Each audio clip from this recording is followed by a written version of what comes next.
I wanted to keep myself muted as long as possible because the sounds the Moogle makes is so cute.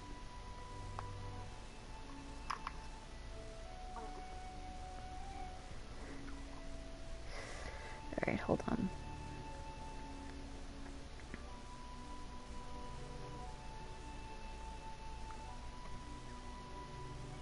I don't even know how to describe it. It's just this little, like, it's this little chirp, but that's not a bird. But they're so cute. Anyway, I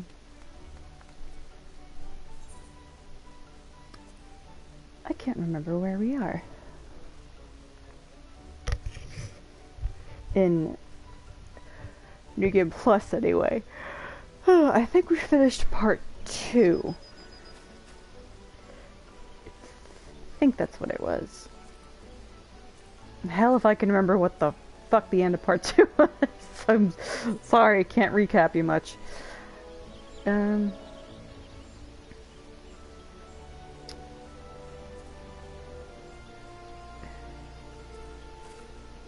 god, I wish I could remember. Okay, yeah, I beat Ifrit. So yeah. The adventurer's victory over Ifrit, the Lord of the Inferno, prompts comparisons to be made to the fabled Warrior of Light. But even as the feat, even as the feat draws the admiration of the masses, so too does it draw the ire of the shadowy Asians. To what end these masked individuals' scheme remains to be seen, the search for answers beginning with the one named La Habrea. Dun dun dun. So I think I had said last time that the game, one of the themes, I suppose, of the game, because there's so many, but the two central themes are, one, using, or the past letting go, both people from the past or you holding on to the past letting go so that the future can continue, or that the present can continue, like, so that basically, just so there's no stagnation of time and growth. And then, if that makes sense. And then the second theme, I would say, is the nature of a hero. Both, not both, because it's actually multifaceted, but how a hero is made, both in their actions and within themselves, and among the people they trust, and in the eyes of the public, and by reputation. And I guess I would say put a pin in the idea of primals and how primals come to be. What the fuck? Ugh. What do you want me to do? Oh, of course, I have to go pray return to the waking suns. Excuse me. No, I had a really bad day. So I may not be so chipper, but the whole point of this stream is to continue New Game Plus. And just, I don't know, have it stored away for people to enjoy should they want to.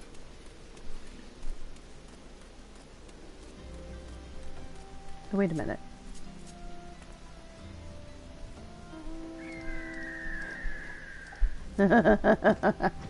Burb! I made an alternate character, 2 alternate characters actually, on 2 different servers, and I've been focusing on the second one of late because with her I'm going to do everything, like every job, both like battle and crafting, gathering, blah blah blah. Every challenge that there is to do, like literally just every fucking thing humanly possible within the game.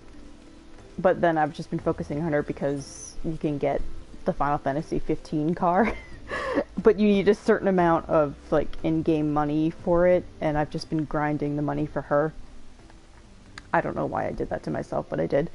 And the other character, she's just, I accidentally, genuinely, this was an accident, made her on a very popular role-playing server. So I'm like, oh, but it's so popular, and people do RP, but then they just talk among themselves, like out of character, like out in the open. and it's really fun to see that, because my character's name on that server is Ren Akechi, and I had said something in the say/shout thing when you in that type of chat communication, and say is basically anyone like within the vicinity of you can see what you say. Shout is anyone within that area can read what you say. And I'd said something, and then I got a private message from someone named Akira Akechi, and they're like, Persona 5? And I just responded like, yeah, Persona 5. They're like, oh my god, where are you? And so I found them, and they are a cat boy Akira with like a school uniform that they dyed to look like the Shujin uniform, and I was like, oh my god, you look really good. And they're like, yeah, just hold on to your butt.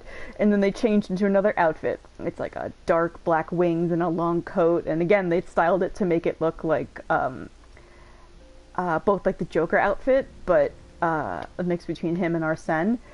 It was so good. I was like, oh my god, that's amazing. He's like, yeah, I wish Goro was online, but he went to sleep. And I don't think that, obviously it wasn't role-playing when we were talking, because they were just talking to me, and I'm like, oh my god, I think this is fun, you look so good. And my character on that, she's an aura, so she's like a little dragon girl. But yeah, so TLDR, that's what that server is like. It's just people role-playing and then dressed up as all this, and it's really fun to just be a part of that, because it's kind of like you walk into someone's live action role playing at a medieval fair, and you're just sort of there like, okay, I'm here for the food and for the crafts and some other stuff, but I'll just be quiet and just listen, and it's a lot of fun. Yeah. Anyway, your day was rough too. I'm sorry, Star. I'm really sorry. I'm glad you're here too. Today was really bad. Alright, let me finish this coffee, because then I have another cup of coffee to drink. Not a cup, but whatever. I have it on the Japanese voices, because that's how I play it on the other files. But I kind of want to keep it on just for a little bit, just so you can, if Minfilia talks, just so you can hear what she sounds like in this one compared to her English voice actress. So anyway, let's get going. The text told us that we're on the hunt for La Habrea, because that is the one Ascian we know by name.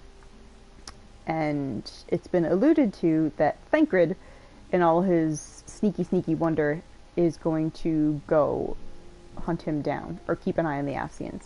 And Thancred's sitting right here, and he's really not looking too well. You good, Thancred? Ah, Eva, pray do not concern yourself with my welfare. My current investigation has yielded some curious results, and at present I am pondering how best to proceed. Okay.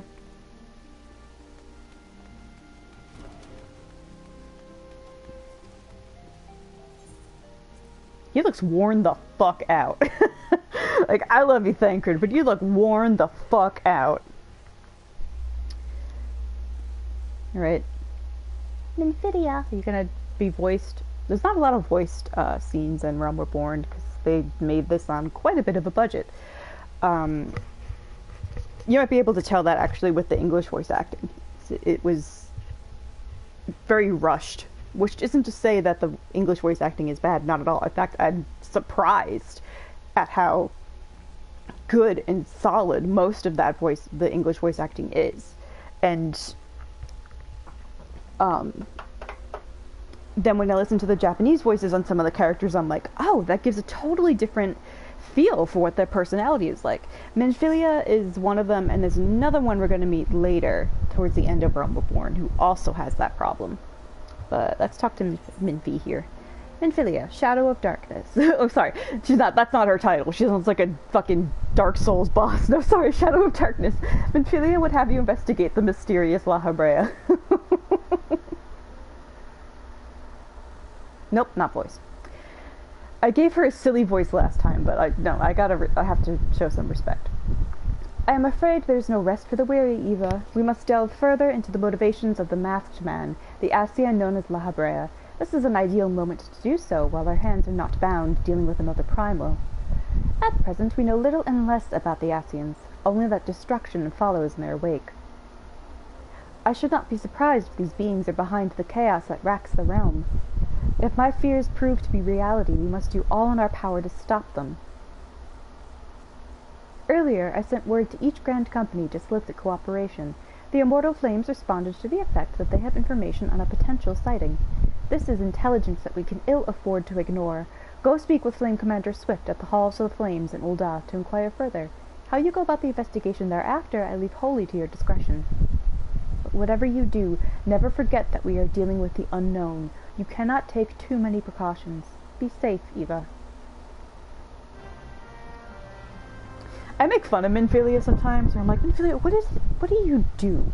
What is it that you do all day, Minfilia? But she actually is significantly busy, like, keeping contacts and keeping in touch with them, figuring out what the Scions can do and what they should avoid based upon, like, politics at play and whatnot.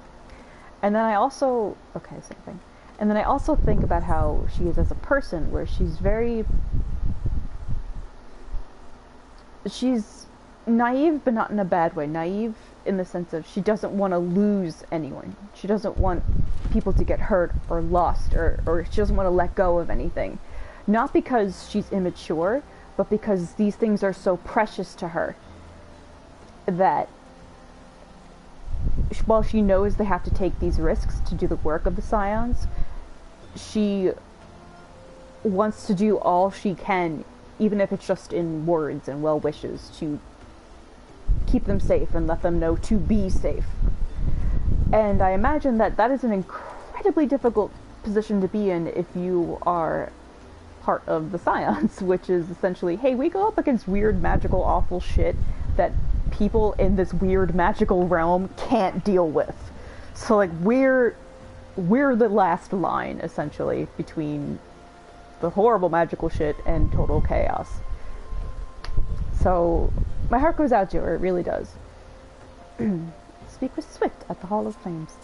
And her Japanese voice actress, I actually genuinely, truly love her Japanese voice actress. She sounds a lot like your no-nonsense older sister, where, like, you have, like, say, a family business, like a cafe or whatever, and your mom, who's the manager, stepped out for the day, so your sister has to help run things, but she has this kind of, like, blasé, devil-may-care approach to it, where she's just like, I know how to get shit done, it's gonna get done, we're gonna have fun with it, whatever, let's go. Like, just...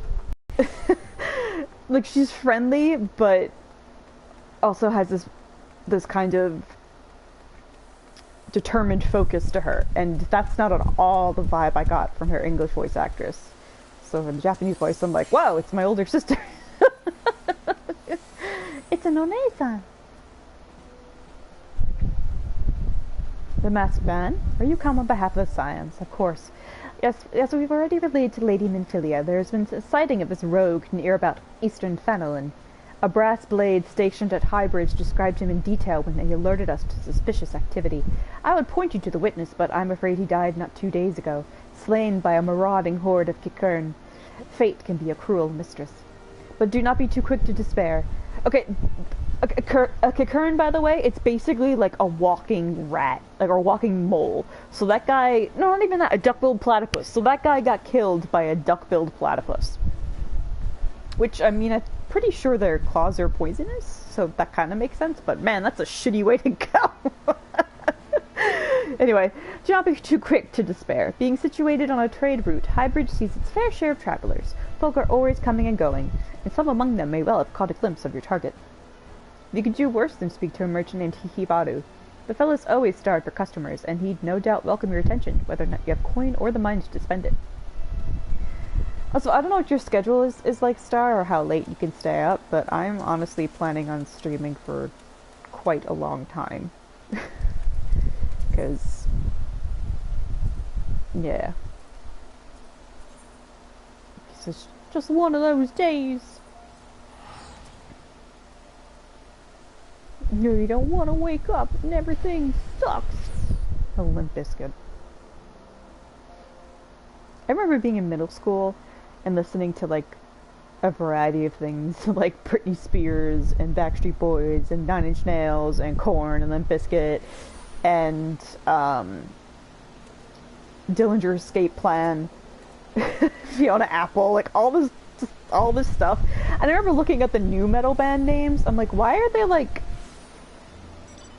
they like dishes you would see at a dinner? Oh, I'm so sorry. Dishes you would see at a dinner table. Like, why? Like, what other bands have like food names in them? And then I remember coming up with like a whole list of fake new metal band names named after food.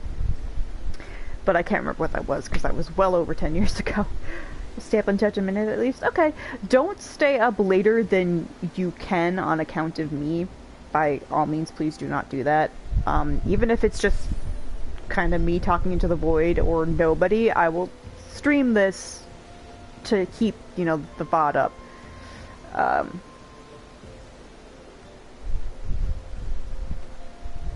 Dude, middle school place was Vocaloid. Oh my god, late 90s, early 2000s. But wow, that was a good era for music, actually. Like, I grew up listening to 90s music, so I think that's fantastic. But I will also say that, like, 90s into 2000s, that was just as solid. That was so good. I don't know when, like, the turning point from early 2000s music became, like, how it became a stepping stone to music as it is now. But I feel as if somewhere along the way, the aesthetic, for Western music anyway, the aesthetic molded itself into something pretty unique that I can't quite put my finger on in terms of how to describe it, or how to fully understand it, but I guess that's just because I'm so out of the loop. Really, all I know is that Lil Nas X is fucking amazing. That's about it. That's all I know. Hello, Hihibadu. Welcome to Highbridge, Adventurer. Whatever you seek, I, Hihibadu, can provide it. Probably. You're after a masked man? I'm not sure I have one of those in stock. Oh, you're after a... Oh... Oh, you're after a masked man. Why didn't you say so sooner? Okay, so... I like that because I imagine if you read it, it's like, oh, you're looking for a masked man? I don't know if I have that. Like, no, you're looking for one. Like, oh, you're searching for one. Oh, Montero on repeat. Yeah, love him. Such an individual might have featured in one of the many rumors I've heard. If you linger a while, mayhap you'll learn a thing or two, eh? You're gonna make me buy something before you tell me your information, aren't you? Hihibado wants to help you find La Habrea. Maybe. When the Order of Naldthal began excavating the ruins below, I had hopes that Highbridge would turn into a bustling hub for pilgrims, but thanks to the nigh-endless beastmen raids, folks are too afraid to come within a mile of here. I sold everything I owned to get my venture started, and I'm loath to give up without making an earnest effort to stick it out. But if things keep going as they are, I'll be bankrupt before the moon is through. Whining won't do me any good, though. No, for my business to survive, I need business. Speaking of which, perhaps you'd like to browse my wares. Spend a bit of coin to help a struggling merchant. But and then I mean, it's kind of like in Dark Souls and Bloodborne, where your character doesn't speak, but based upon what the NPC says back to you, you can infer what your character said to them. So with this, you can easily put together that the Warrior of Light was like, "No, I'm here for the Masked Man." Like, oh, the Masked Man? Bah, I'll take your bloody Masked Man. I know what I said before, but vague rumors are all I've got. If you want to know about him, go and ask the other merchants. Alright, well, watch me do that then.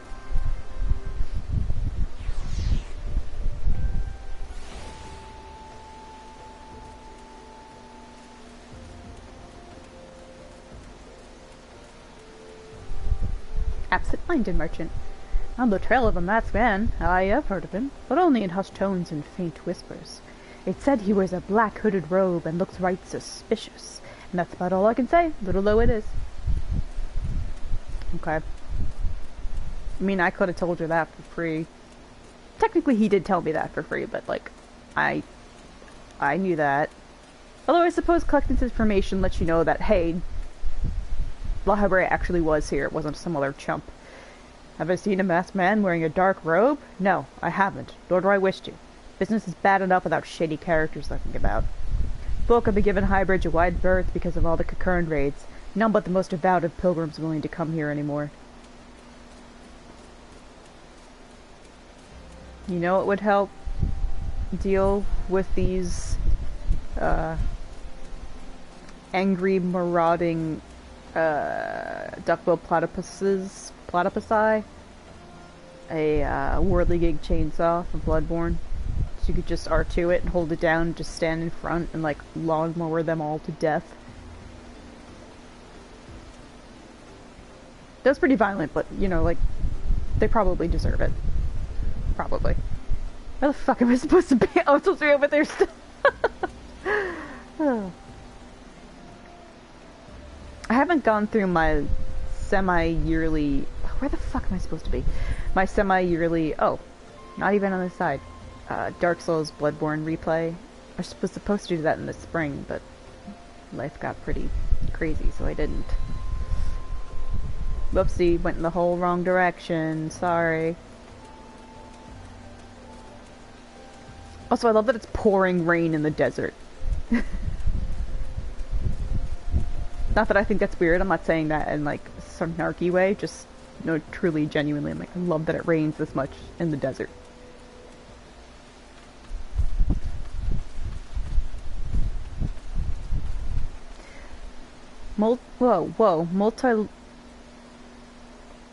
Multiloquent merchant. I don't even know that word. Multiloquent. I have heard tell of the masked devil. Seems he's been appearing not only around Highbridge, but also around Thanalan too. Enough folk have reported seeing him to convince me he's more than a figment of the imagination, but little is known about him otherwise. Thank you. Thank you, that was truly worth my time.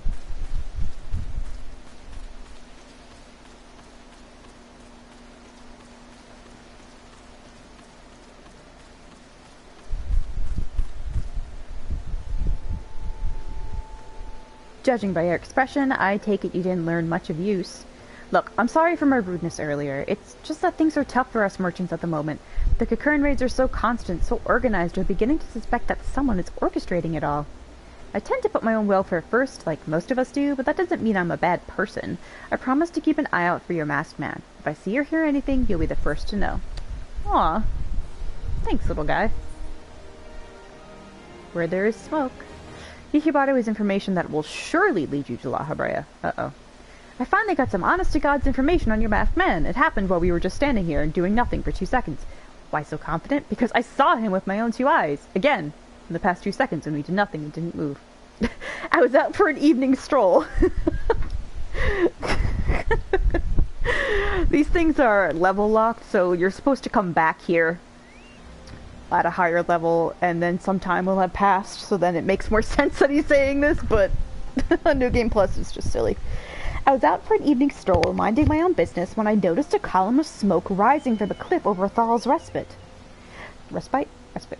Curious, rest. Thal's Rest. Curious, I took myself there to find a masked man. Your masked man, I'm sure of it, standing by a fire. As if in answer, some Kakern appeared soon after, and the group began talking at length. I'm afraid I was too far out of earshot to hear much of anything. After the group had dispersed, an idea came to me. If you were to use the smoldering coal to start a fire, you might be able to arrange a similar meeting. It will be dangerous, I shouldn't doubt, but you've proven yourself more than a match for a pack of rats. Racist. So, what do you think? There's some sound, reliable information, even if I do say so myself. Well worth all the lingering about you've been doing, wouldn't you say? Well, if you had a shop, I'd buy from you, buddy, but... Can I buy from you? No.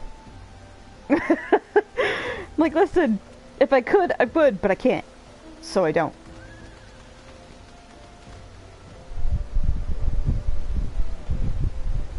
I also love, see that, like, orange sphere? That's,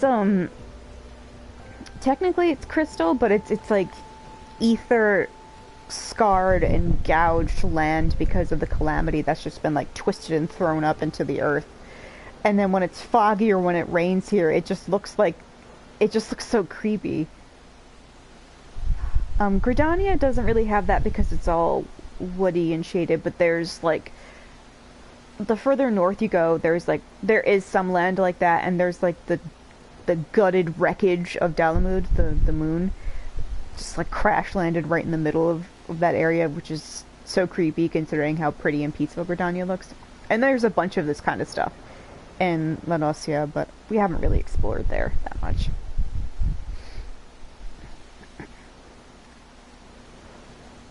I should do that at some point. I should also start the Summoner quest at some point. Definitely before we get into Heavensward.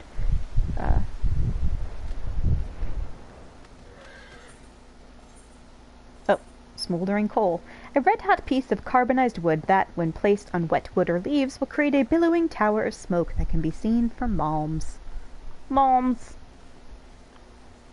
There you go. You sense a hostile presence. It's Corpse Brigade foot soldier. Whomst the fuck are you? Can I help you? What the fuck is a Corpse Brigade? Alright. Bye, shithead. Okay.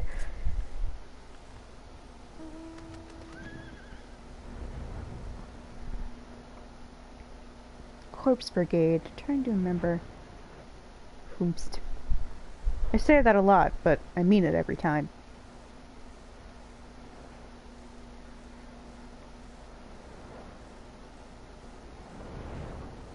So peaceful and quiet.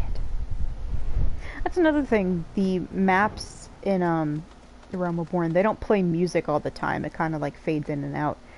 And then from Heavensward onward, the background music in maps doesn't stop, which is not a bad thing at all, because the music in this game is amazing, and also the music for the locations is so beautiful. Back so soon. Were you able to find any clues leading to your masked man? Yeah, I found this paper with a prayer to the patron deity of Alamigo, Rhalgr. Oh! The scroll! It bears a prayer to Rhalgr the Destroyer. In case you're unfamiliar, Rhalgr is the guardian deity of Alamigo, which is currently under Garlean rule. It's highly uncommon for folk of other nations to revere him. I'd wager my last skill that your assailant was Alamigan.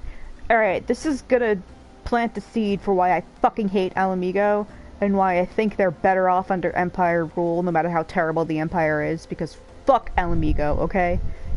Fuck them. And that's not what the game wants you to feel, but that's how I fucking feel. Anyway, my assailant was Alamigan. It seems this masked man of yours is very well connected. I must confess the merchant in me envies such a diverse network of contacts. That selfsame merchant also senses danger ahead, and darkness besides. Are you certain you'd rather not take things nice and slow here at Highbridge? Sorry, kid. I mean, you're not a kid, you're a guy. Adult, person, whatever. On to little Alamigo. Hihibaru has a suggestion to help you with your investigation. Ooh, where are you at? There you go. Okay. The Alamigan bandit you had a run-in with is somehow connected to your masked man of mystery. So it stands to reason that if you want to pick up the trail again, you should head toward Little Alamigo, over in southern Thanalin. Just so you know what to expect, the settlement is the favored destination for those refugees who couldn't, well, adapt to life at Ul'dah. The hearts of the denizens are said to be as barren as the wasteland they live in, and for all intents and purposes, it's a lawless place. Be prepared for a not-so-warm welcome.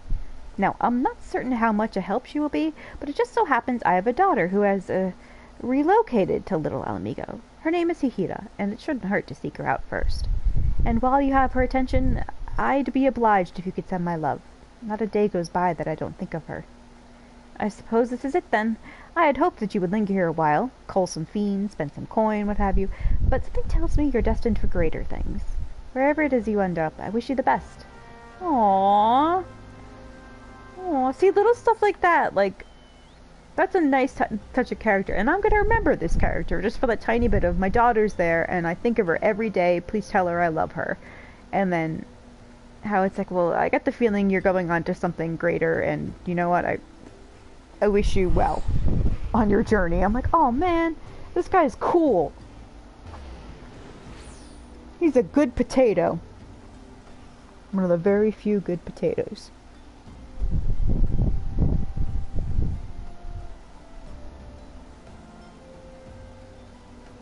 Oh, by the way, you know how I mentioned, I'm pretty sure I mentioned on a previous stream, how, like, how much I don't like Stormblood, which is the second expansion. It's after Heavensward. Well, And then two, how one of the best-selling things on the Final Fantasy XIV shop was the story skip for Stormblood, which basically means you're considered to be at the end. Like, you're considered to have done Stormblood, even though you, like, and then all the dungeons are unlocked, all the trials are unlocked. It's just you haven't actually gone through them, but the game recognizes that you've gone past it. And that, over a month ago, it was a bestseller. And none of the other stories, like Heaven's Word wasn't a bestseller, wasn't on there, Realm Reborn wasn't on there. No, it was, but it was lower on the list. And I was really surprised. And so I went and I was buying stuff for myself and my other characters on the site yesterday, and I'm like, you know what, let me check, what's a bestseller? And in at number 13 is the story skip for Stormblood. And there is no other story skip on that list. Just Stormblood. And I want to point out also that Stormblood's, like, the story skip for it is $25. So people are spending $25 not to play Stormblood.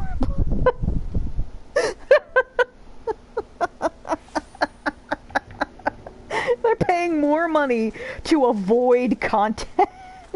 And listen, I know that's not going to mean much because, like, you Star and then maybe some other people who watch this, some of my friends, they haven't played it, so they won't get it, but, like, it's certainly fucking funny. Yeah, $25. The Realm Reborn one is only $11, which really isn't that bad. I bought that for one of my other characters because I'm like, listen, I'm going through it again on New Game Plus. I'm going through it again the slow way on Renakechi, and I'm like, for my other character, like the cat girl character, I'm like, I'm not strong enough, I can't do it, so I just bought the skip for that, but I'm not doing it for anything else.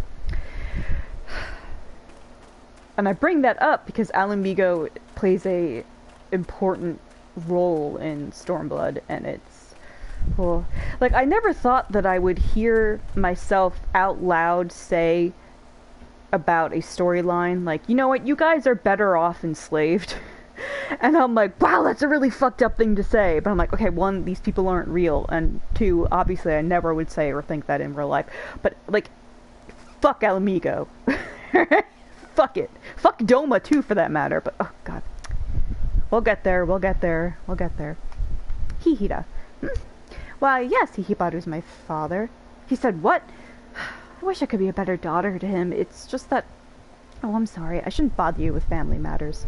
But I am grateful to you for delivering the message. Now then, what brings you here? Oh, you're gonna get a taste, by the way, of why Alamegans... why I fucking hate them with this quest line. So the terrible thing I just said might be less terrible and more just shitty. A masked man? I'm afraid the description doesn't ring any bells, but one of the others here may have seen something. I would recommend you first speak with Gundabald, the leader of the settlement. I must warn you, though, he isn't exactly accommodating to outsiders. Thanks, Hikita. What's up? Who are you? State your business and be quick about it.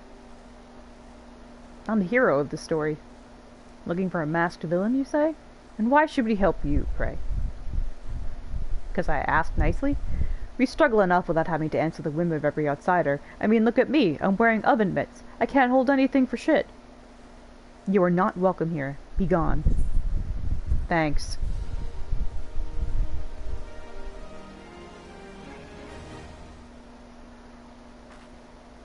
Wow. Cool. Thank you. Quest complete. The guy told you to fuck off.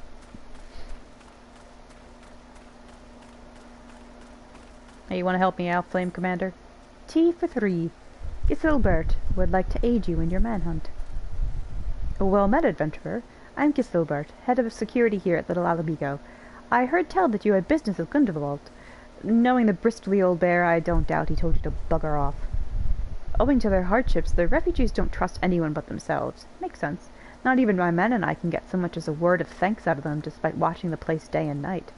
But thanks or no, I try to help my fellow men when I can, and you seem a decent sort. If you tell me what's brought you here, it might be as I can lend a hand. On the trail of a masked villain, you say? Can't say that sounds familiar, but I have men on the lookout for Amalja to the south of here.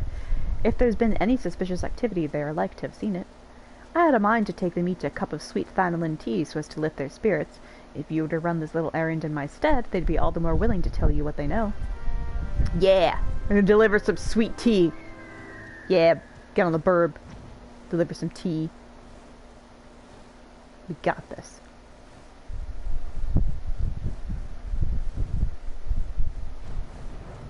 Yo. Who the hells are you? I'm trying to conserve energy here, so leave me alone. You want some tea? Well, ain't you considerate? My thanks, friend. What's that? A masked villain? Hiding among the refugees like as not. Oh, wait, hiding among the refugees like as not. I read that totally wrong. Basically, he's saying, oh, they're probably with the refugees, which is a shitty thing to say. Me compatriots that live here go about as though they're dead on their feet. It's near impossible to tell what's on their minds. For all I know, they're all up to no good. Oh, okay, so then he just thinks, no, everybody's really shitty, so it could be anyone. Thanks, that really helps narrow it down. Hello, angry river.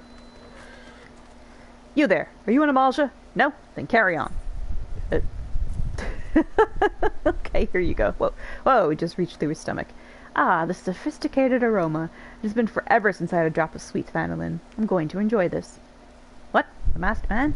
Don't know, don't care. Unless he's got dark, scaly skin, stands 10 fulms tall, and has the face of a lizard, then I don't give a mummer's fart. That's such a good, strong line.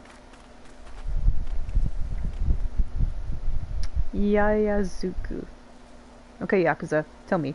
Shoo, shoo, don't bother me. If the Amalja overrun us, I'm blaming you. No, have some tea.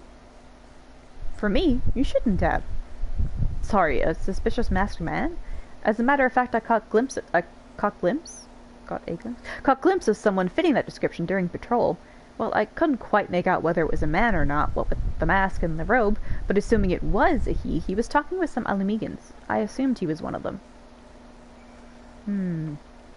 So, La Habrea, possibly La Habrea could have been talking to the Alamegans. Regardless, someone in a dark robe was talking to Alamegans. And they want fuck all to do with me. Interesting. Ah, so you're back. So, do my lookouts have aught to share with you? That doesn't sound like much to go by. If you're to get any further in your investigation, seems to me you'll need the cooperation of the Alamegans. For this, you'll need to win their trust, and that won't be an easy task. Excuse me, but I am the hero of the story. I hope you will soon realize that I can overcome any obstacle through sheer determination and hitting the X button. So you're determined to press on with your investigation. I didn't think he would say determined there. But I have some advice to offer. As I said before, you won't get far without the Alamegans' trust, and the best way to win that trust is to get a compatriot of theirs, someone they respect, to vouch for you.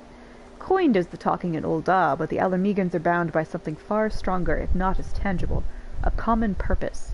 That purpose is, of course, the liberation of their home from the Garleans. Gundabald belongs to the Alamegan resistance, so your best bet would be someone who's part of the same crew. If you know any well-connected people, you might want to start by asking them. And you wouldn't know who the fuck to talk to if the game did not tell you to go talk to Minfilia. Because Minfilia has all these connections. She's likely able to give us a letter of recommendation to the Alamegan resistance. I think that's actually literally what she does. She gives us a letter. And then that old guy reads it and he's like, well, okay, I guess. I'm almost positive that's what happens.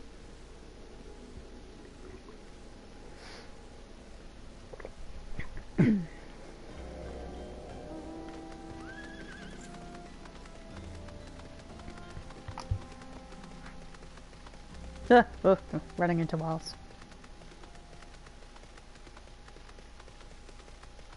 This Alamegan questline is also planting the seeds, obviously, for Stormblood. So, while it's not important enough to remember at this moment, because it's not totally significant for Realm Reborn, besides, like, just how widespread Ascian influence can be, it is something where it's like, if you remember it and you reflect back on it, you're like, oh, right, yeah, that happened. Like,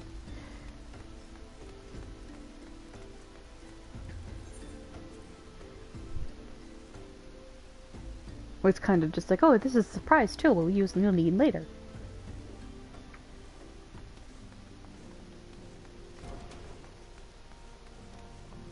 Amphilia. These mean people won't talk to me.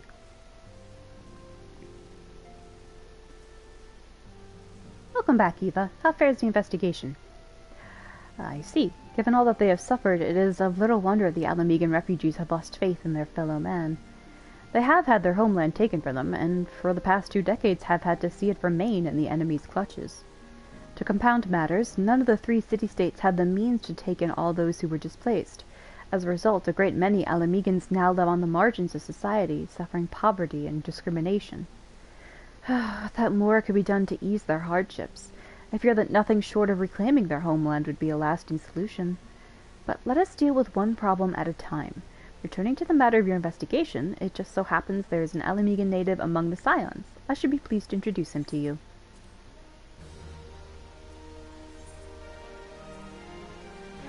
Your Alamegan comrade is named Harbert.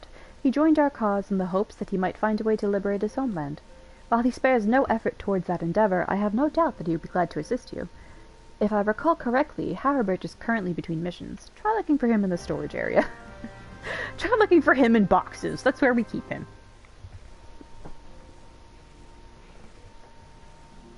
Well, I don't know why I turned the fan off. I'm gonna need it on. Ugh.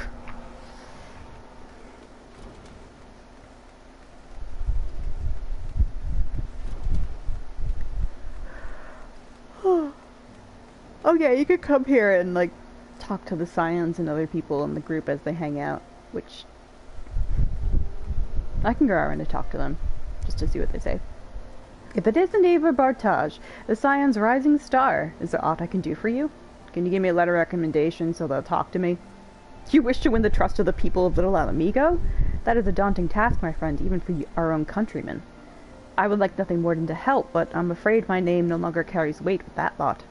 I used to be a member of the Alamegan Resistance, you see, but I left in favor of joining the Scions. Though my allegiance may have shifted, my purpose remains ever the same, the liberation of Alamigo. Yet whatever my reasons were, I abandoned my comrades, and they'll have nothing to do with me. That sounds like they're being fucking stupid. Now, while I have no more friends in the Resistance, I know someone who does. Her name is Albretta, and she is the resident of Quarry Mill. Say my name when you meet her, and she won't lead you astray. Alright, this lady who's scraping rock is, Liavine. She, I don't know if you remember, but she was the archer in the group of failed heroes with Edda and Avir, the paladin who didn't make it. So she found her way here to us. In recent days I've resumed my training. Idle hands make for idle minds, and painful memories are all too quick to resurface. So she's with us. This is Urianger in his ridiculous outfit. Knowest thou the import of the broken staff within the solar? It fell from the grasp of Archon Louisois, the man who, in his abiding love for all Eorzeans, shielded us against the storm of the calamity. The stars wheel across the heavens, and the skies brighten once more. The survivors gather and ignite a fiery dawn to burn away the glowering shroud. Ah, but destiny, thou art beautiful. Everything he said there is really important. It's really, really, really important. Stola. As you have doubtless witnessed in your travels, the lands of Eorzea are gasping under the pall of a suffocating darkness. I must wonder if it is this darkness that invites disaster, or simply that disaster has left such gloom in its wake. One thing is for certain. Now is not the time to relax our vigilance. Okay? Oh, whoa. Locked up on the table there. Noraxia! Oh my god, I love that she's talking to them. Oh my god. Papalimo. Look, Noraxia, I realize that this makes no sense to you, but you must try to be more discreet.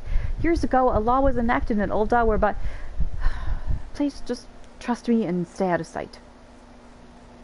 Walking ones from Ul'dah have not seen these ones before. This one knows. Still, must walking ones make such screaming sounds when seeing this one's face? This one cannot get a wink of rest.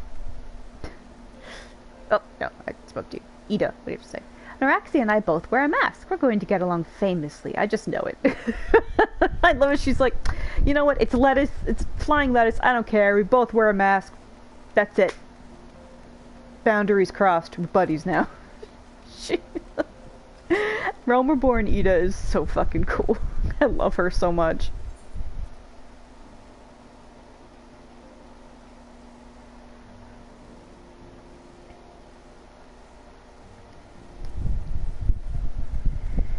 Alright, now we gotta haul ass all the way to Gridania. Oh, wait. This way.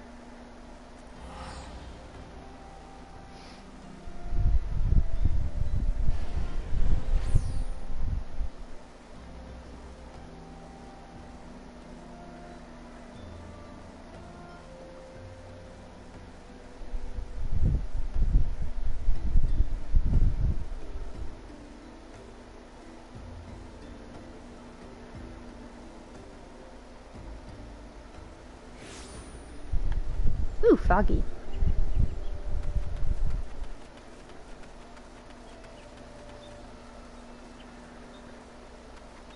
Hey, Albrita. Or Albretta. Huh? You want me to introduce you to the Resistance? Huh. Why the hell should I do that? Give me just one reason. For fuck's sake. Why are all of you pieces of shit? Haribert sent you? Ah, that worthless whoreson. He abandoned his comrades, his woman, and now he has the gall to ask me for a favor? Simply incredible.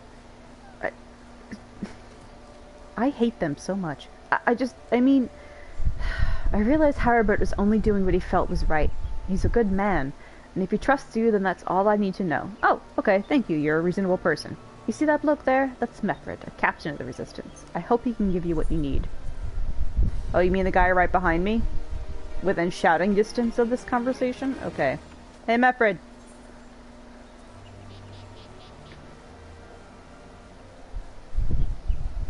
I am Mefred, proud man of the Alamegan Resistance. Yes, say it louder. Oh wait, no, we're not near Imperial. So yeah, say it louder. Loud and proud. What business do you have with me, adventurer? Captain, it's Galleon, sir. His wound's gone and festered and he's burning up. I don't think he's got much time. God damn it! I asked the villagers for aid, got on my knees and begged, but they refused to lift a finger. Oh, okay. If Galleon dies, his blood is on their hands. These quarry mill cravens would turn a blind eye to our plight, but they might listen to Albretta. I fear my anger will prevent me from rightly convincing anyone at the moment. Well, so you're self-aware enough to know you're angry, and that your anger will get in the way of what you want, but you won't do it. And, like, do anything about it. I realize we scarce know each other, but this is a matter of life and death. Please, adventurer, go to her and try. Okay, so I'll go turn around. Literally just turn around and talk to her. She's like 4 steps away from you. No, let me count. 1, 2, 3, 4, 5, 6, 7, 8, 9. She's 9 steps away from you. So, okay. One of Mefred's in bad shape, you say? I'm sorry, but there's naught I can do. I want to help, truly I do. And my countrymen, after all, but that means going against the elementals' will. I've been at Quarry Mill long enough to know how right terrible the beings can be. I couldn't forgive myself if everyone gets banished because of me. If there's anyone who can help you, it'd be Charlene, the hamlet's resident hearer. If you take the matter to her, it might be as she'll listen, though I wouldn't get my hopes up. So, it's kind of glossed over there, but the elementals are these these beings of pure, formless ether who live in Gridania. Like, they're the ones not in control, but they're in the concentrated power in Gridania specifically.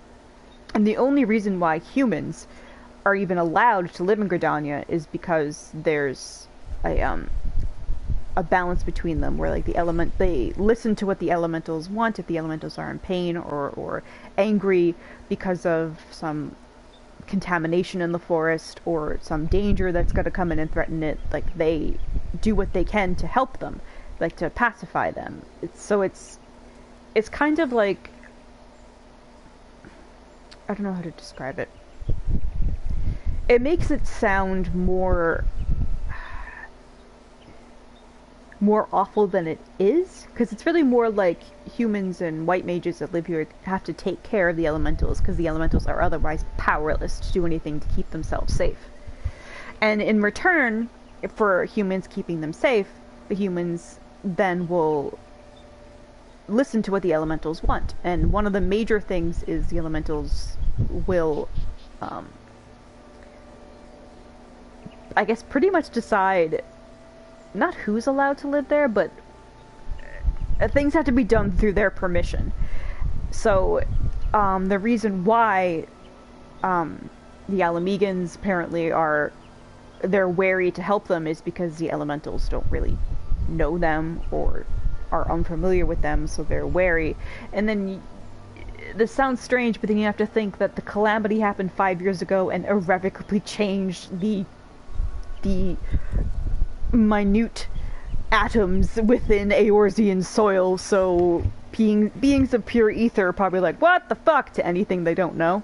So, like, I would be a little cautious about upsetting them too. Hello, Charlene. And hearers with a capital H are people who can specifically hear the voices of the elementals and commune with them and then relay those feelings onto other people. You wish to aid the Alamegans? You are possessed of a kind heart, adventurer, but I'm afraid I have not the authority to grant you your wish. This authority belongs only to the elementals, eternal guardians of the Twelveswood. All outsiders, be they babes at the breast or men grown, are judged of a night whether they may have a place beneath the boughs. Alas, the Alamegans' petition has been denied. Harsh though it may seem, they do not have leave to receive of the wood's bounty. Ever has it been since time immemorial, and ever shall it be. So, yeah. Which is sad and really fucked up. And look at these black kitty cats!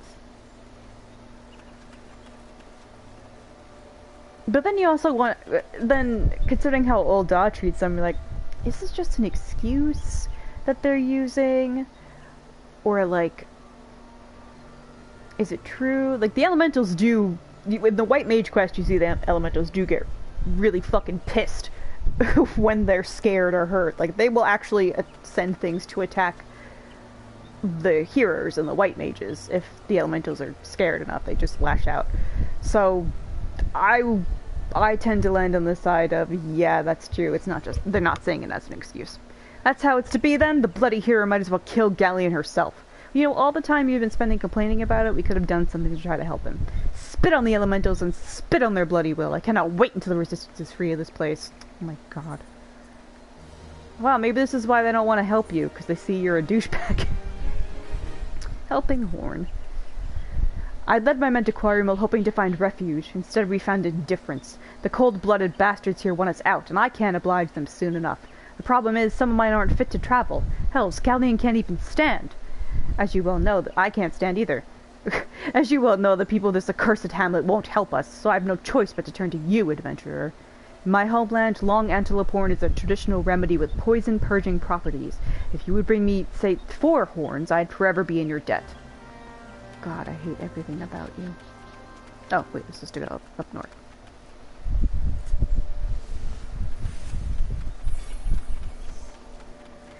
I can't wait to be done with the Alamegan quest line, but then that just Romaborn, but then just reminds me, like, are you ever really done with the Alamegan quest line? Is it ever really over? No. This music is nice and poignant and thoughtful, and I didn't expect it to play.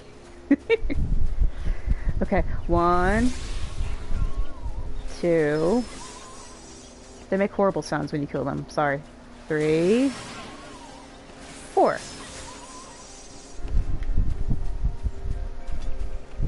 I don't like killing animals in this game. Unless they're like really horrible, vicious motherfuckers trying to kill me. Then yeah, I don't mind that. But this, like the antelopes, they're not bothering anyone. They're just minding their own fucking business, just loping. Might have to go and ruin their day.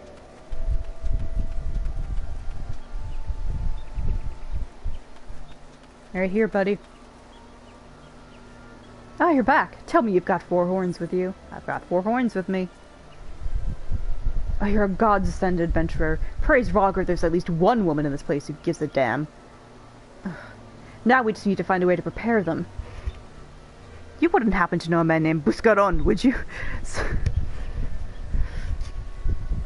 Some comrades of mine told me about him once. They said he never turns away folk in need, no matter where they're from. Seeing as he runs a tavern, he's like to have the tools to make the medicine. I'd be grateful if you could take the horns over to him to have them ground down. When that's done, bring the powder back and give it to Firemoon here. Godspeed. Aww. I'm glad the homework's done. I can't wait for you to get your degree either, because that will make you happy. Is it even... Yeah, he is. Oh, no, I didn't want that.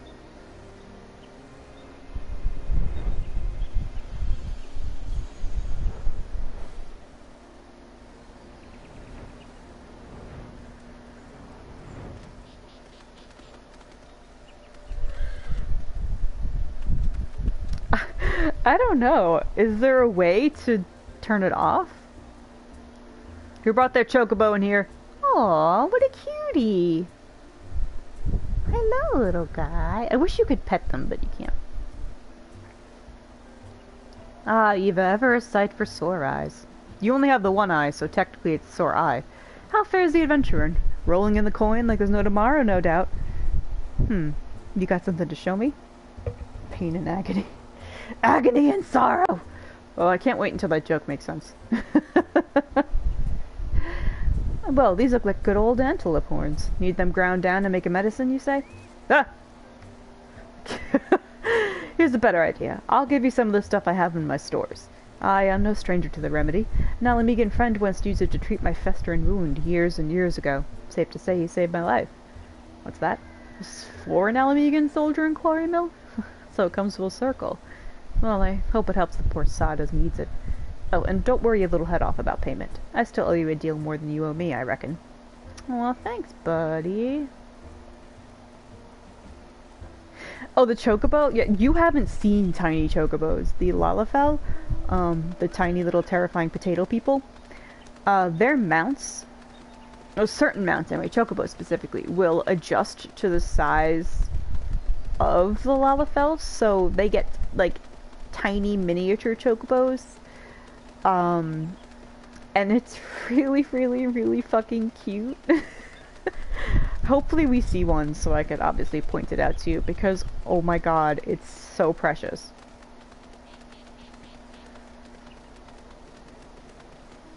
Oh, that's cool. And then people put, like, really cool armor on their chocobos. It's like this guy. That's awesome. And that keeps the chocobo safe. And this too, yeah, see, they're all armored up and they're safe. Because you can have, oh no, it's a little witch! You can have them come into battle and fight to help you. Or for, like, to cure you and stuff. Which I think is cool, but I'm like, I get so, in my head, I'm like, I don't want my chocobo to be hurt, that's not fair. So, like, I never use that feature. Even though it is actually really fucking useful, but I'm like, no, I don't want it to get hurt. That's just me. Here you go, Faramund. It's well to see you returned. Have you the medicine for our brother? Sure do. Gods bless you, adventurer. I'll see that Galleon receives treatment at once. Hopefully this will allow the captain to rest easier. It has been a terrible burden on him trying to keep every man alive. You've done us a great kindness, friend. See, you know, you're nice to talk to. You're reasonable. This guy makes me nervous. Oh, he ain't heavy, he's my brother. Oh, he ain't heavy, he's my brother. Oh, that's what that line's referencing. Anyway. Adventure, Galleon has gone missing, he's nowhere to be found. Well, he can't have gone far, apparently he's on death's door. He shouldn't be walking about, not with those wounds. If he doesn't get the proper medicine and rest, his condition's like to deteriorate to where it was before, or worse. We need you to help us find him, and quickly. Start by asking Alberta. Might be as the woman's seen something. Hey, Alberta! You've seen something? Literally could just turn around and yell it at her. Finally! It's about time he came asking about Galleon. I watched him leave Quarry Mill some time ago, and he left me this sealed letter before he went off. I didn't do anything to stop him, of course, because why should I? Made me swear not to open it until someone came asking. They're all so fucking stupid.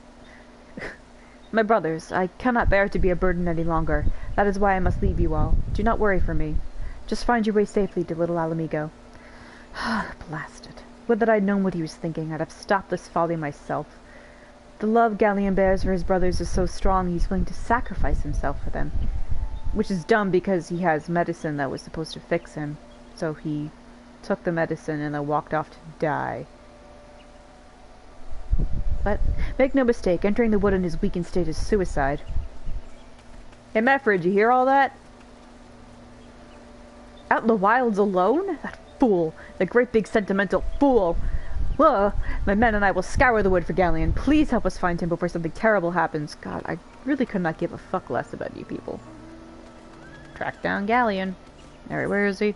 Oh, look how far he went! Wow! Wow, he really, really, really went far. You could stand here in the trees and probably fucking see him. My god. I promise I can't promise I won't be this annoying about Alamigo.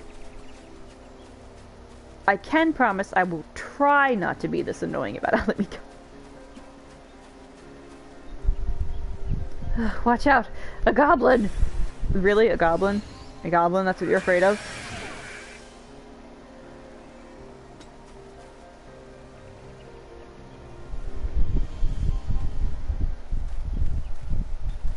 Galleon! A captain, but why? You should all be on your way. Why do you take us? Oh, who do you take us for? We're Alamegans, and Alamegans never forsake one another. Hardships be damned. Remember the oath we swore, gods damn it. The oath to reclaim our homeland. We'll set foot on Alamegan soil again, together, or not at all. Do you understand me? Yes, sir. Good. Let us return to our brothers. And don't even think that you'll get off lightly. As soon as you're healed, I'll give you such a thorough thrashing you'll wish we didn't find you. Wait. So, once you're healed from your almost fatal wounds, I'm going to beat you until you wish you had gone off to die.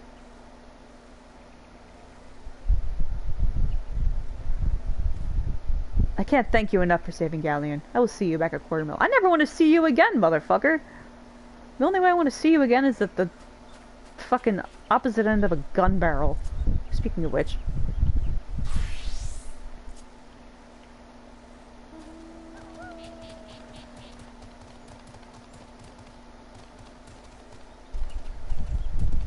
Now it feels like a good time to just say flat out that the Imperial Prince, like the yeah, Imperial Prince Xenos, I'd totally suck his dick, just so you know, Meffred. Also, Xenos is so tall that my character could seriously suck his dick without kneeling down. That's how fucking tall he is. So, I hope you all die. Bye, Meffred. Galleon's expected to make a full recovery, and then I'll see to that and stop it. We'll linger here till he's strong enough to take up to the road again. As much as I mislike this place, beggars can't be choosers. I mean, I could show you. I genuinely could show you how tall Xenos is compared to my character. It's fucking crazy. But that would be spoilers? So just know that in the future we will see what my character looks like compared to Xenos, the Prince Xenos, and it's it's something. Why do I still have to talk to you? Now that things are relatively settled, I seem to recall that you wanted something of me. You've proven a true friend to my people. Ask of me anything and it's yours, so long as it's mine to give. The cooperation of the people of Little Alamigo? That's all? Far be it from me to question your desires, of course. Very well, I'll provide you with a letter to Shogun Bolt. Oh my god, it is a letter of introduction! Or recommendation, rather. The old bear was my mentor when I first joined the Resistance. He's intimidating to those who don't know him, but he takes care of his own. I have no doubt that he would do all in his power to aid you. Really? You sure about that? Because I went to go talk to him and he basically told me to fuck off. That's okay, I guess. Maybe he had his reasons. Listen, listen, there's dudes in this game that, you know, you play through it and you realize, huh, I really wonder what it'd be like to have their dick in my mouth. What type of heft does it have? And there's more male characters in the game who make me specifically think that than I expected. I expected this to basically just be waifu simulator, and to an extent there's some women who are like that, but they're really amazing, like well written, solid, endearing lovable, fascinating characters that I'm like, I can't even call them waifus because they're really, really cool characters. And then for the men, it's the same thing, but I'm like, wow, there's an awful lot of them. To the point where the men are so appealing in so many different ways that I've seen multiple men who stream this video game be like, I think I'm a little gay, specifically for these characters, or they just kind of rattle off like, oh, is this a date? Oh my god, we're on a date. Like, holy shit. Like, and they're being wined and dined, and they're like all flattered by it, and then they just realize like I'm think I'm a little gay for this dude, and it's very endearing to see, and so it seems to be deliberately designed that way.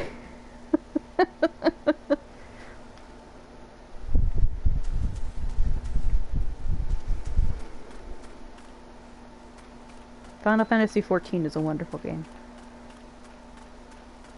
It's a dating sim that basically does not let you do the end rank of a dating sim where you basically get to fuck the guy. It just never does that. It blue balls you to no end, and it's just like, can I fuck him though? And they're like, no. It's like, but please, we're like right at the cusp. But no, you're just no. You must pine. But all right, I guess. Why have you returned? You are not welcome here. I thought I made that clear. Gays are... Well, I mean... I can't say that it's like a specifically queer thing, because it's like, this is a game where predominantly, I imagine like in Japan, like, not in Japan, but, not predominantly, let me roll this one back.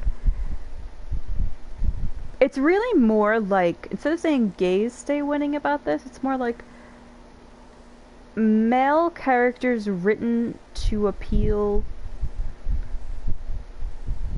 to women and people attracted to men. And when I say women, I mean like there's a certain type of character design. And when I say design, I mean not just how the character looks, but how they're written and how they're thought of and how they're fleshed out and what their role is in a story that is very much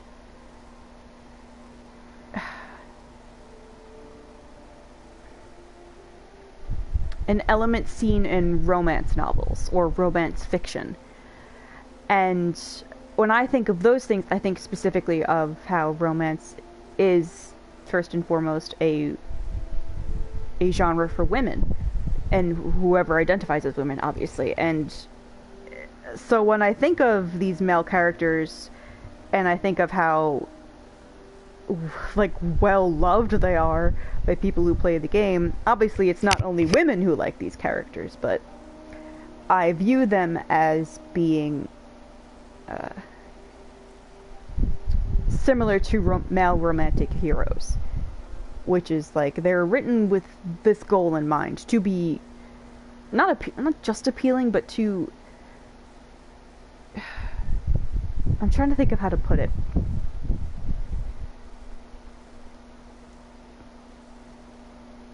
They're written with the idea of a female audience in mind. I think that's the way I'd probably put it, where it's not like pandering in any way, because the characters aren't diminished in any way. It's, yeah, I'm really struggling to put it into words. I haven't really sat and thought about it for a while, and I also want to be careful because it's like, I don't want to say it and then have someone be like, well, people who don't identify as female can like romance and these characters too. It's like, yes, of course. Like, I'm not saying that they can't or don't or won't, or that the game doesn't also appeal to them, but I think of these things specifically as like there's the male gaze and there's the female gaze, and the female gaze is often so non-existent that when I see or experience a piece of media that keeps this in mind, I call it the female gaze. But then I also kind of see the female gaze as like an umbrella term for any gender identity as well, like female gaze, and then literally everybody else who's not a straight dude. I don't know. It's difficult. Gender narratives are difficult. Anyway, you spoke with Mefred? It has been so long since I last heard from him. I had feared him dead. 12 be praised. Whoever you are, Mefred sees you as a friend, and any friend of Mefred is a friend of mine. I wouldn't go to calling us friends, but okay. I know of this masked stranger you seek and will tell you what I can. Wait. What?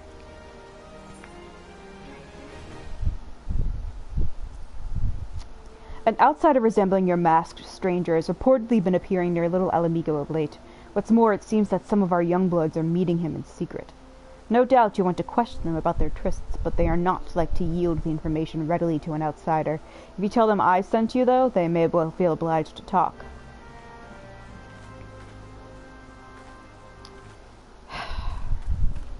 Hey, Grandpa told me to check up on you. The masked man? No idea what you're talking about. I ain't done nothing wrong, so leave me be. Not suspicious at all. Hey, Grandpa told me to check up on you. Gundevald sent you. Listen, I told him it was a bad idea. All that tripe about believing the masked man and... oh, you don't know anything about this? Why didn't you say so to start with? You can't throw the old bear's name around like that and expect me to not think I'm in for it. Okay, so you're not going to tell me anything more than that. Fantastic. You were a little less than useless.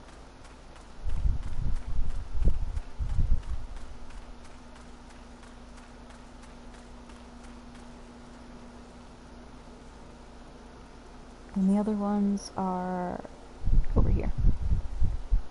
Oh, I love the etherite crystal kind of sings.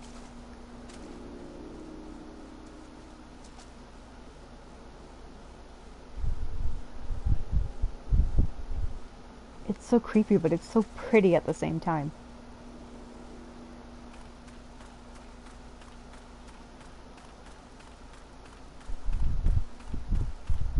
Crunch, crunch, tip, tip, tip, tip, tip, tip, tip, tip, tip, tip, tip, tip, tip, tip. Oh, wait. You're both downstairs. God damn it. Okay. Whee.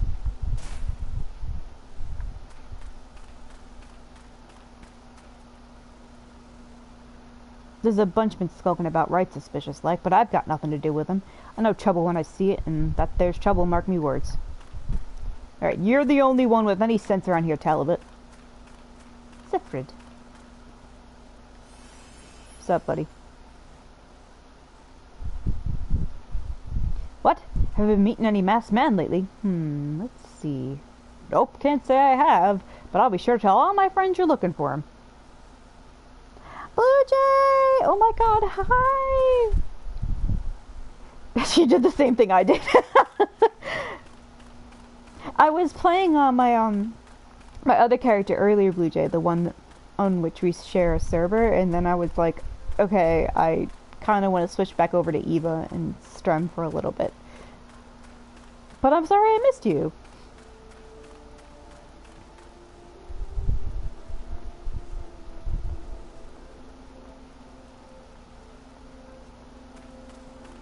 Oh, wait a minute. Yeah, I can do this.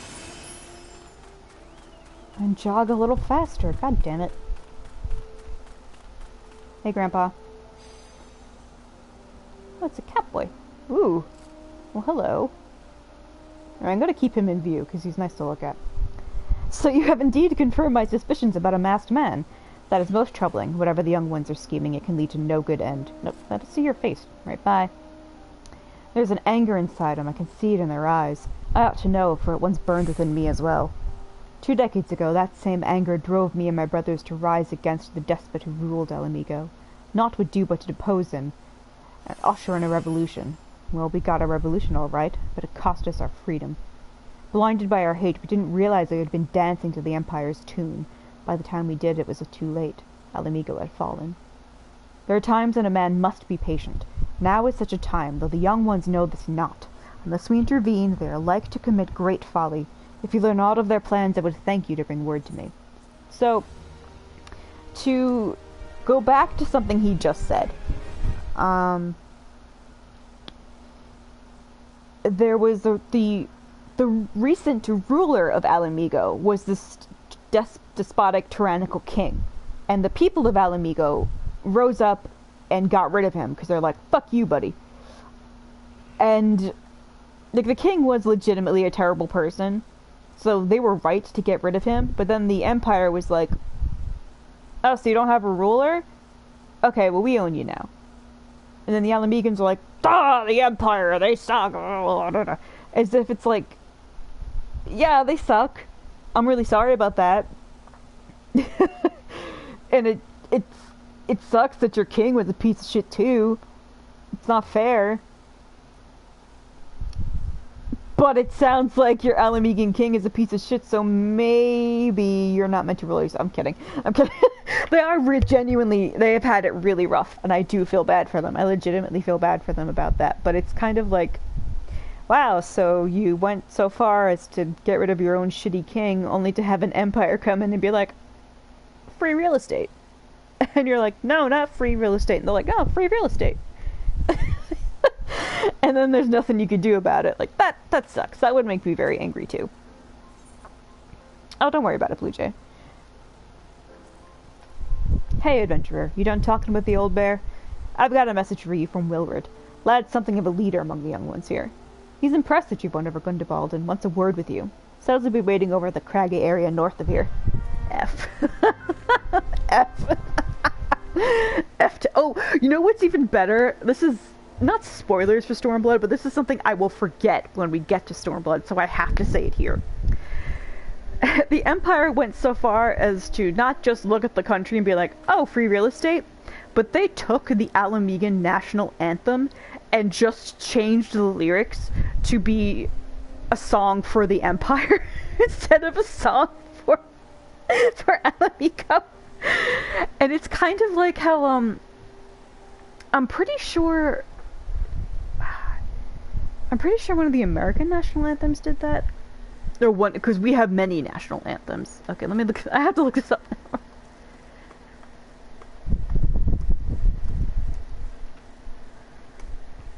now. Yeah, the America, like my country, 'tis of thee, is the same melody as God Save the Queen.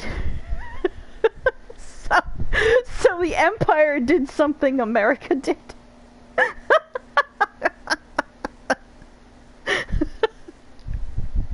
And I find that really funny. Because so much of Stormblood reminds me, if I could sum up Stormblood as anything, and I hate that I keep talking about it, but we have to deal with Alamego here, whatever. If I could sum it up in one way, it is, if you take the vicious warmongering nationalistic fervor of post 9/11 America, and you mash it up with a bunch of weeb shit. And I don't mean weeb shit like the stuff we like. I mean a weeb as in like a neckbeard who takes a katana to cut up a fucking water bottle with it, who has like a dakimura of a prepubescent girl and sees nothing wrong with it, and oh my god, that little pumpkin man is on screen now. Like, those types of weebs. So Stormblood is post 9/11 freedom America for weebs.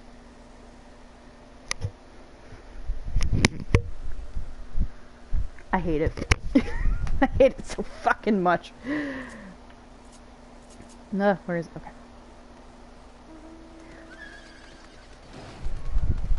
You'll see when we get there. Now, to be very fair, there are some parts. There's actually two very specific parts of Stormblood I think are wonderful. Truly, oh, I went the wrong way. Whoops. Truly wonderful. But it's just those two parts.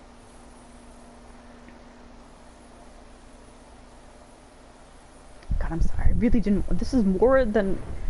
It's this whole area. It's because we have to deal with this bullshit that Alamego's on my mind.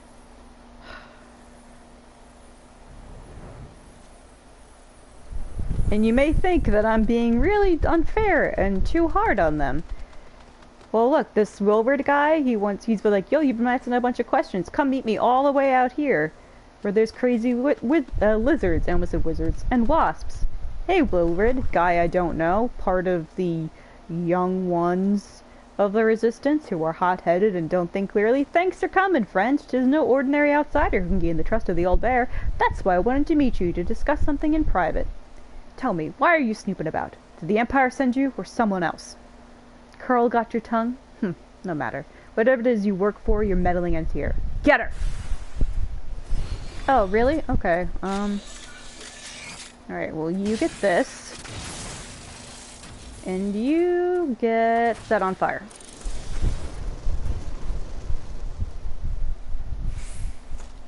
Got something you want to say to me? I won't let you foil our plan. Sounds like I did. You're stronger than you look. This changes nothing. Threaten us, beat us, bloody all you like, but nothing short of death can make us give up our fight. I can fucking arrange that for you right now.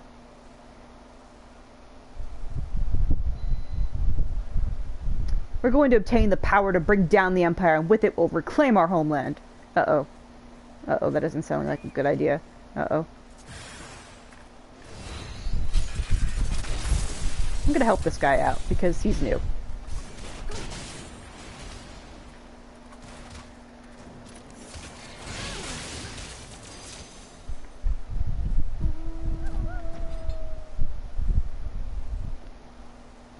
I just shot a drill in that. I just realized, like, if you haven't seen a machinist's abilities before, you're probably like, what the fuck did you just do? I just shot. Can I go through here? I can. I just shot a drill in a guy's face. Hey, your guys tried to attack me. I feel no pity for any of you. Attacked by Willard and his cronies? That they would go to such lengths for the sake of this plan of theirs. Left to their own devices, the young fools are like to harm others, and not themselves. We must uncover their agenda and put an end to this madness. Well, their agenda was pretty clear. They told me what their agenda was, is that they're going to find some type of power to overthrow the Empire. Big trouble in Little Alamika. Really drilled it into him. I would never drill an Alamigan. Let's just fucking put that right out there, god damn it. Unless it's a drill to their kneecap. Wilbur mentioned obtaining the power to bring down the Empire. Of what power could he be speaking? Gundebald, I'm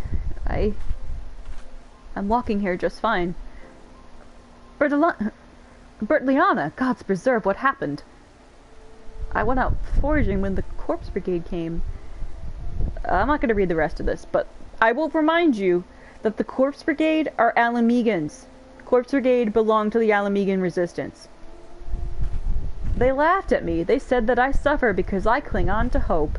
Is it wrong to dream of home? Is it wrong to call ourselves Alamegans? Do not heed such poisonous notions, child. Our dreams are what sustain us. Be strong. I swear to you those villains will answer for their crimes in due time. But tell me, does anyone else know of this? Wilred, he saw me outside. He was so angry. I must tend to Bertliana. In the meantime, I need you to find out what the young ones make of this. I fear that they may do something rash. Okay. Wow, so you guys are turning on yourselves. Huh. Why do we want to help any of you again?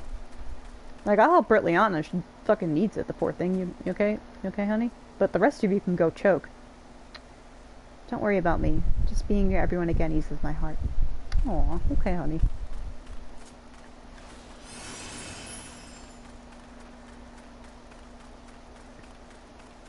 Oh, wait. No, it's not there.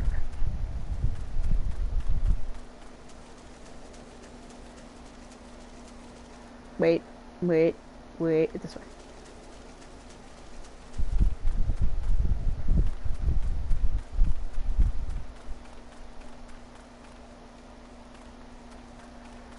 Oh, wait. Realized I was mining monster parts on the complete opposite side of the map I needed to be. Oh, no. I'm sorry. Hey! Oh, no, shit, I can't. I was gonna offer to drive you around in the Regalia, but I realized I have it on this character and not the character that's in the worlds that we share. So, unfortunately, I can't do that yet. Soon. Not yet. Almighty Ralgar, Lord of Destruction, we implore you, lend us your strength and put an end to the suffering of your people. You'd interfere again? Well, you're too late. Our plan is already in motion. Once we have the crystals, our enemies will pay for their crimes, and no one will dare oppress us ever again. Not even the parts of our resistance that are oppressing ourselves will show ye, and by ye I mean me. If this plan succeeds, we'll have the power to lay the Empire low, to change the world for the better.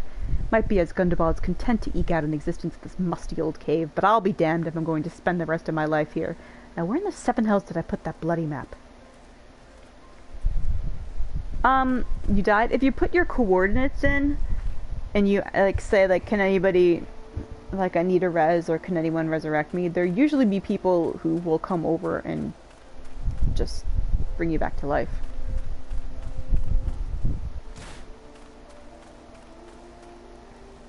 And there actually is an in-game incentive / benefit for people who do that. The game keeps track of how many people who are not in your party or not in like an alliance raid with you that you resurrect, and you can get an achievement and a special title if you do that. Also, just people don't mind doing that in general, because they know how shitty it is to die in the middle of a map and have to teleport all the way back to where you were. So, yeah. Oh, I just saw the person I had to talk to. Oh, they're over here. Neat. Yes, it is very neat. Hello. What those animals did to Britleon, it's unforgivable, and just think they look down on us. Well, I'll suffer this humiliation no more. I'm with Rowan to the bitter end. I'm not afraid of a few lizards.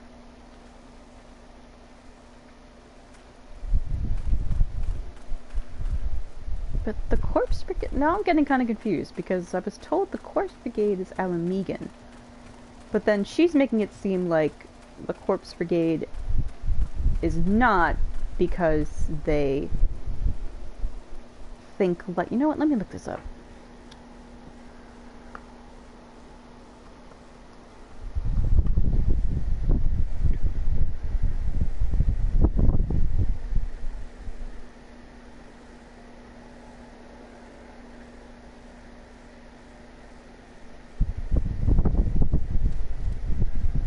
Oh, yeah, they're from Tactics, too, but that's not...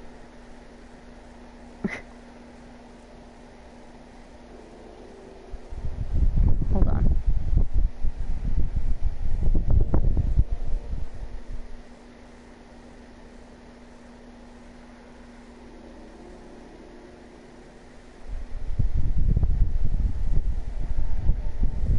Oh, shit, ow.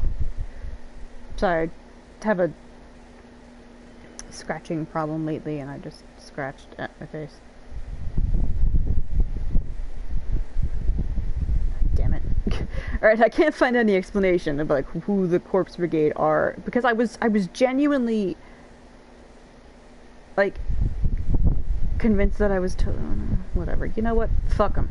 This is more thought than I wanted to dedicate to this entire fucking quest. God, I hate them so much. To find coordinates, look at the bottom of your minimap where it says X, a number, Y, a number, Z. A number, you just need the X and Y coordinates, and people can find you.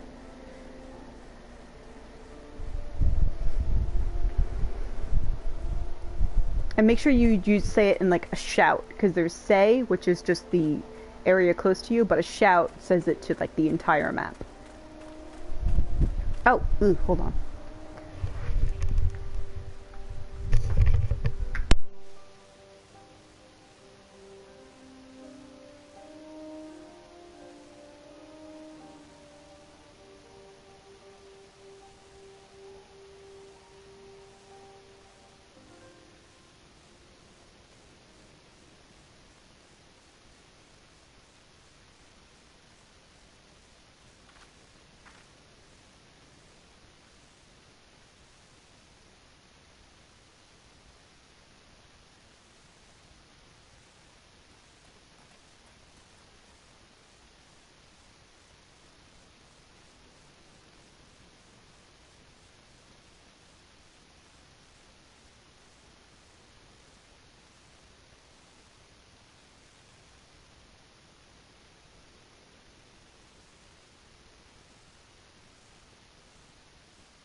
People near you that's walking over your body. Oh, I'm sorry. I've noticed that people on Goblin aren't as friendly as they are on Balmung, which is where my other character is. Which isn't to say that they're all assholes, they're all mean, but what I've observed of the community so far is it's just kind of, it's been more serious, I think. But not for like serious gamers. Like, I don't know, they're not as personable as I thought, considering my experience with Balmung. What is it you have to do, Blue Jay?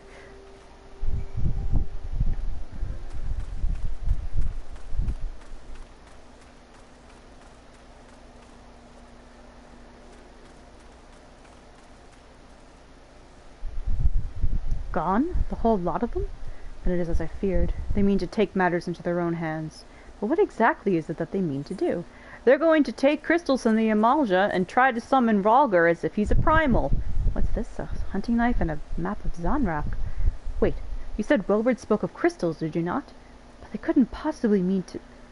By the gods, this is rank madness. The young fools are untrained and unblooded all. They have no notion of how dangerous the Amalja are. They'll be butchered before they get within 100 yalms of the crystals. Oh no, that sounds so sad. They're headed east. If we hurry, we may... I almost said yayo. We may yet find them before it's too late. And yet you stand here.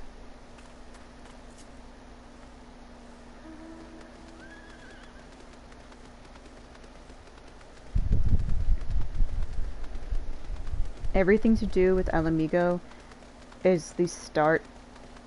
No, it's just a chapter in my descent into villainous madness. Not like me as a person, but my character. That is the beginning chapter. Dealing with these fuckers.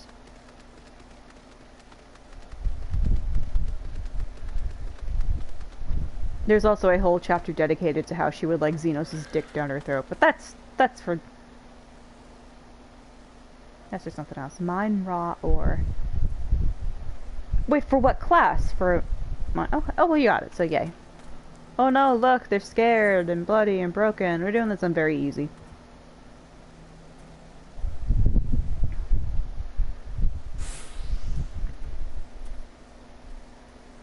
Oh no! It's the consequences of your stupid actions. Wait, do no others survive? This is all wrong. Getting the crystals was supposed to be the start. We were going to reclaim our homeland. Pull yourself together, lad. We were going to make an offering of crystals to Rhalgr, to summon him, just like the masked man taught us. We plotted to sneak into Zanrak and make off with the lizardmen's cash, but they caught us, and so many dead. Gods forgive me. Heathens, you shall pay for your crimes with your souls. I don't know why I made them sound that way. Look at them. I regret our young one's transgressions, but a soul is too high a price for youthful folly. For all their failings, they are the hope of the Alamigan people. That's not a lot of hope. If they are the hope of your country, then your country deserves to have the Empire keep it, okay? This hope I will guard with my life. Well, alright, I guess. You're just doing whatever quest it tells you to. Forgive us, we only wanted... Uh-huh. What'd you want?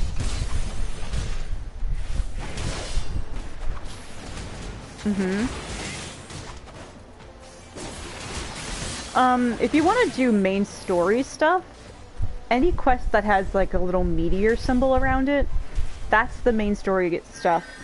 And stuff for your class, you're a black mage / thaumaturge, will have like your class symbol next to it.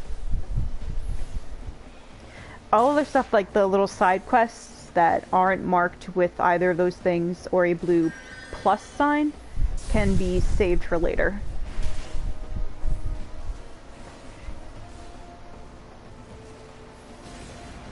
Yeah, you guys seem like you're doing okay. Oh no, they brought in a dragon, or a drake rather. Wow. Buddy, I'm not doing anything. I'm just hanging out. Drunken stag? I don't know what that is, sorry. Stay close to Wilred. No, I'm not. I'm fine over here. How y'all doing over there? Yeah, your health is fine.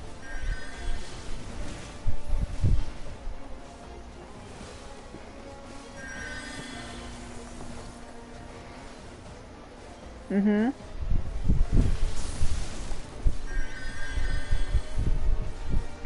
Oh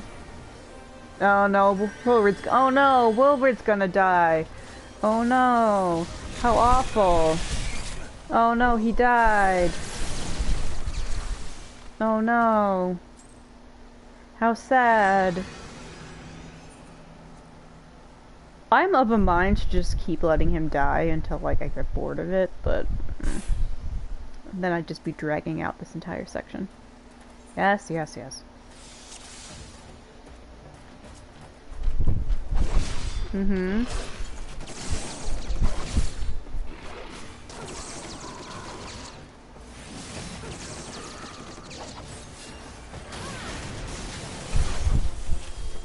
Machinist is fucking awesome, by the way, but I didn't want to use it now.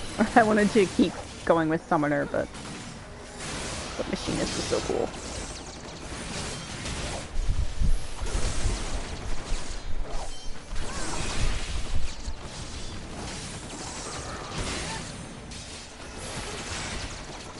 Mm-hmm.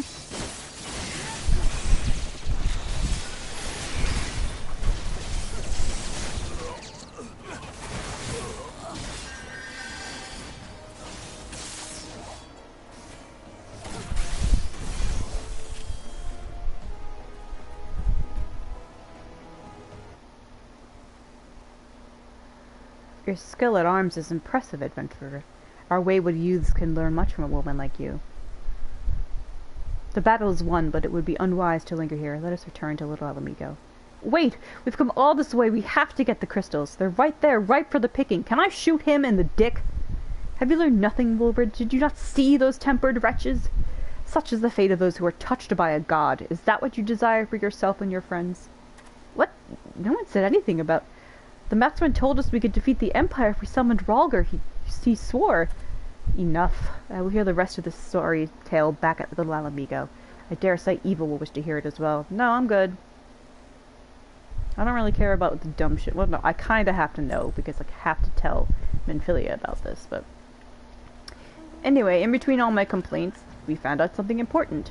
This guy with the black mask and the robe taught summoning, not just to the Amalja, but to the angry youngins of the Alamigan resistance.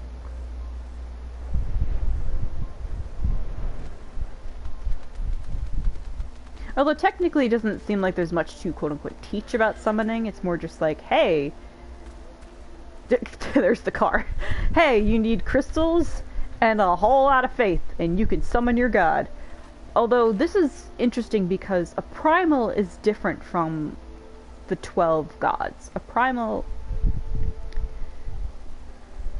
obviously can manifest physically, and there has never been an instance where one of the 12 have manifested physically. Louiswa called upon them to save Eorzea, but that was a very specific instance with very special circumstances, and the 12 still do not physically manifest.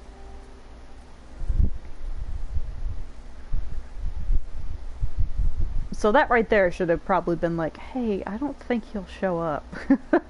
No more lies, Wilbur. Tell us everything. I was outside with the others when he appeared, the masked stranger. He told us about summoning Rhalgr and about using crystals, and then he just vanished. We never saw him again. I wanted so desperately to believe that we could raise ourselves from the squalor that I never stopped to question his motives. But I should have known. There's no solution, nothing we can do to change our lot. Our people are doomed to live and die like beasts. Listen to me, Wilred. Our home may be lost to us, but it takes more than stones and mortar to define who we are. No matter where we may be, Alamigo lives on within us all. It is for you to decide what to make of this legacy.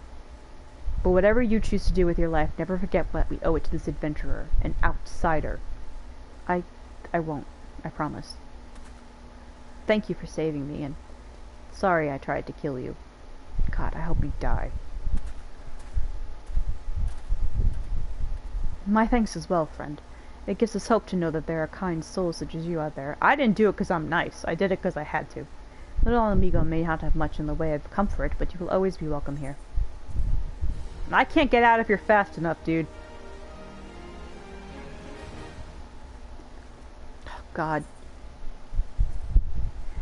Would that we had more information to offer, but what Wilbur told you is the extent of our knowledge of the masked stranger. Okay, bye! Left unchecked, that man will bring about great pain and suffering. I pray that you'll find and put a swift end to the creature, for the sake of the young ones who died by his poisoned words. Okay, goodbye! God, I fucking hate Alamigo. And that part is over! Oh, thank God. I think we're actually on the... No, because we have one other big thing in the way. I'm like, oh, I think we're on, like, the fast track to the end of part 3, but no. Part 3 literally just started. Oh! It's Odin's horse. This is the only horse mount that the Midlander Hero lady will not sit side saddle. She sits astride. And I love not flying with Sleipnir because you hear like the clang of the armor and stuff. Although flying with him is cool because the purple. And he like gallops in the air. But it looks like he's putting in too much work, so let's just run on the ground.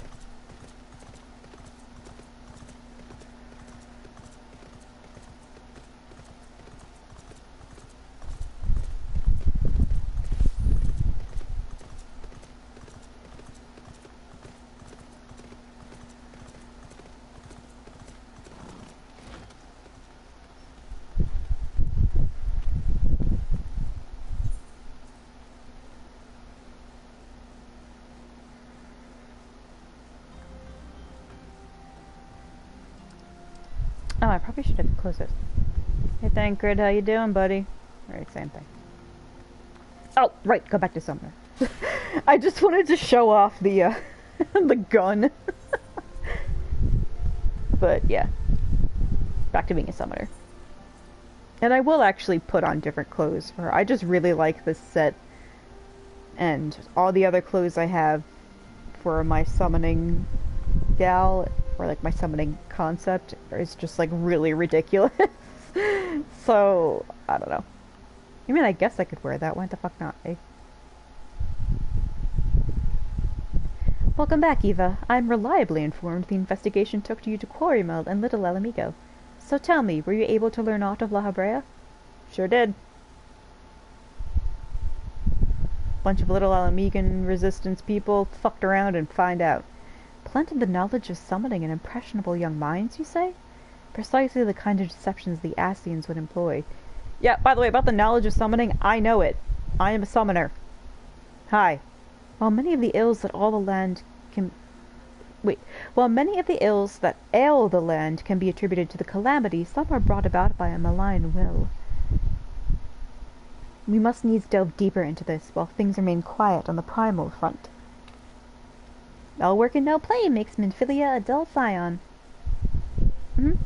Did you say something? Nothing, my lady. You can't even reach those books, Tatsuru. What are you doing in here? Mayhap we ought to rest a while before speaking further the investigation.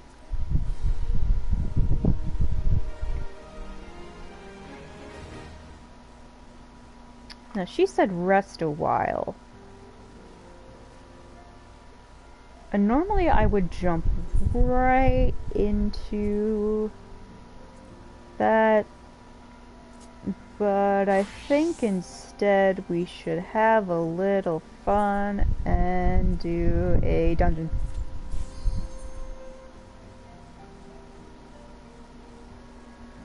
Watch it be like something really important from Stormblood. I would fucking die. Okay, I'm resting a little bit.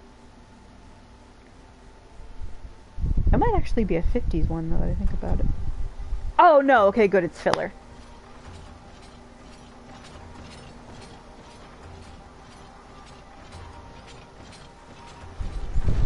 And this is one I wouldn't have done anyway, so I don't mind showing it off.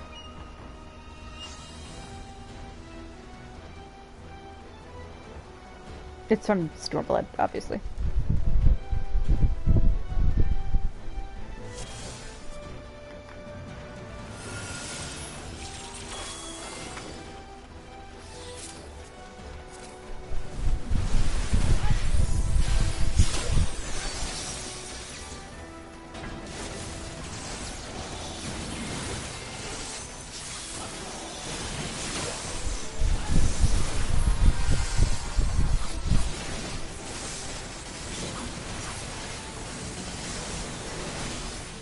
Yeah, this is me as a astrologian, which I'm pretty sure I've showed off before.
I just realized that the Mikote girl's name is Kitty Floof.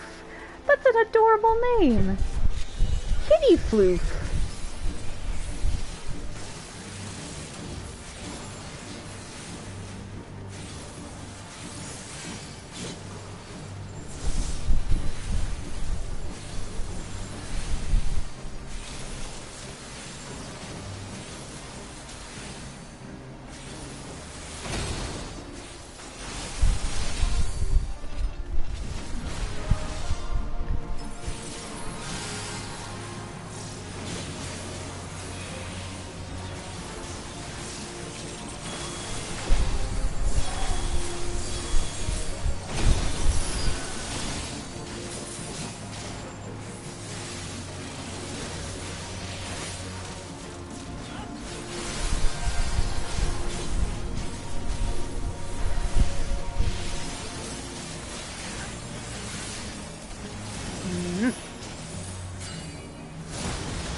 Well, dodging is a lot harder as a black mage, which you are, because black mage, the whole class, it's designed around minimizing your movement as much as possible.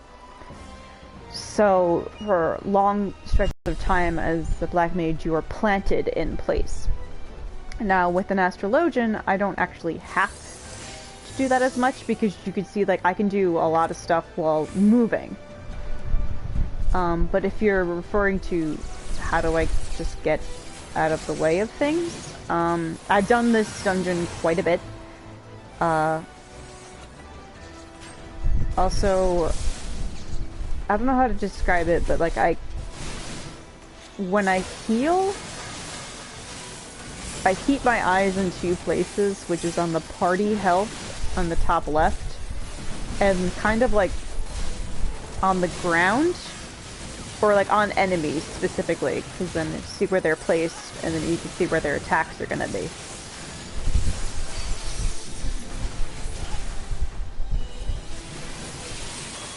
And if there's an attack that's like, it's on the ground but it's sort of pulsing and it hasn't gone off yet, then that gives you time to avoid it. Yeah, I guess really it's more like experience and practice.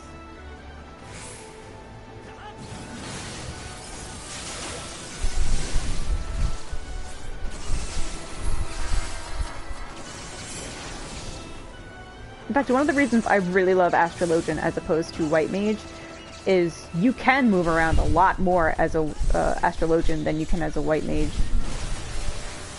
White Mage and Black Mage are like solidly planted classes respective to their types. And Kitty Ploof in this party, she is, I guess, what you could consider like a mobile form of a Black Mage. She's a Red Mage, which mixes in spells of white and black mages, along with a little bit of melee.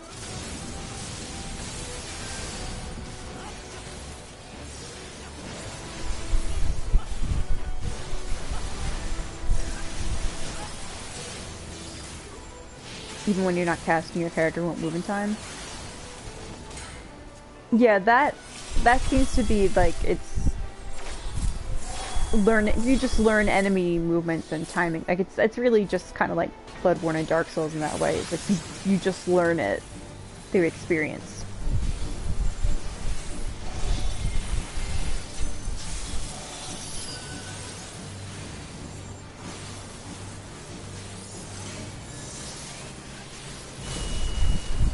Because then it has to do with like reaction time or like what to anticipate.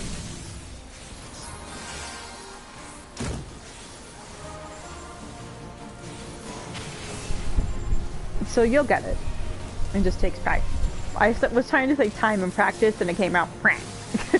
It just takes print. Whatever the fuck that is.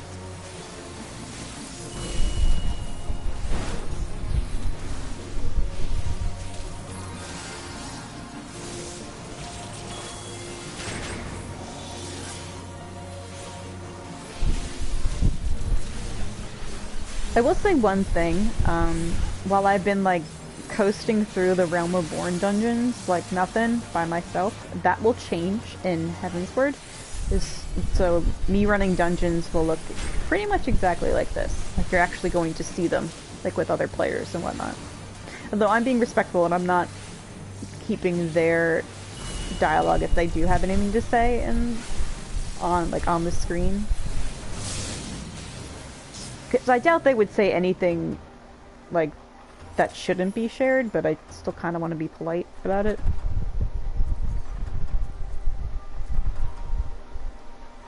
Although that does make me scared that I'm ignoring them. I'm like, no, it's not that I'm not talking, because I don't want to talk. It's just, I can't talk right now.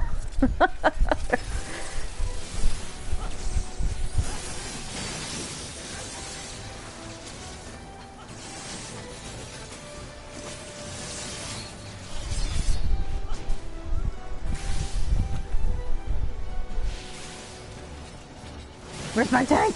Okay, there he is.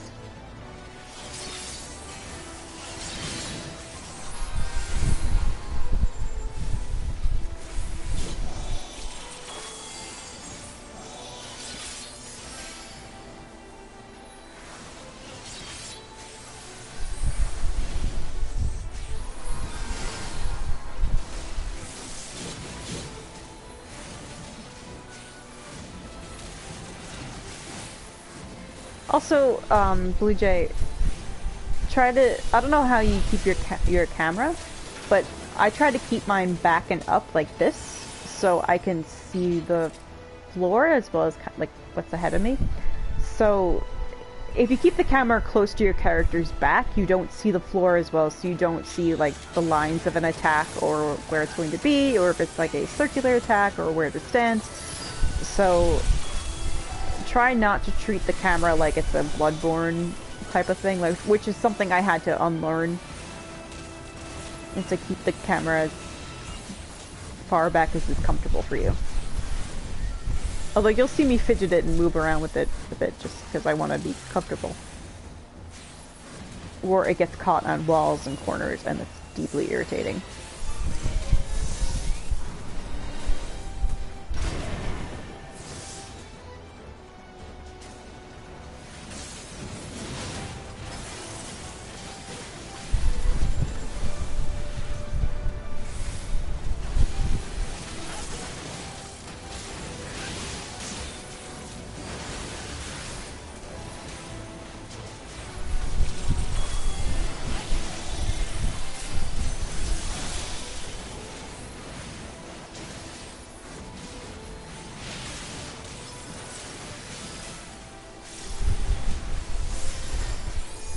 I just imagine Minfilia at her desk like, oh wow, I really hope Eva's relaxing.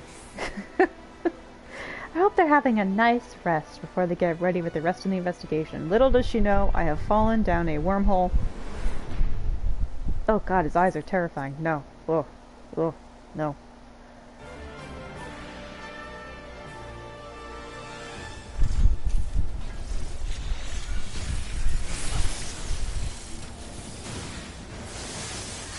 Hey, y'all play Final Fantasy X?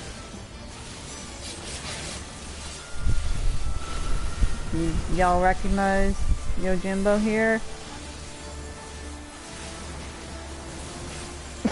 Just exploring. Yeah, you can get lost easily in this game, and by lost, I mean discover more things.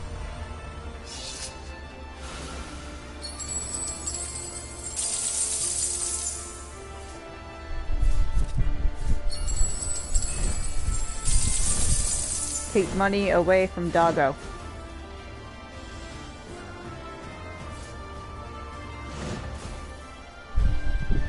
Have not played, but me too. Yeah, play Final 10 is not bad. It's kind of at the start of games being dubbed into English taken somewhat seriously, so the voice acting it's not bad. But the syncing of voices to mouth flaps isn't quite good yet. But it's a good game. It's a lot of people are like, oh my god, it's the best. So it's like, I don't think it's bad. It's not my favorite, but I do think there's some parts of it that are really solid. And Orin is amazing and is the only good character.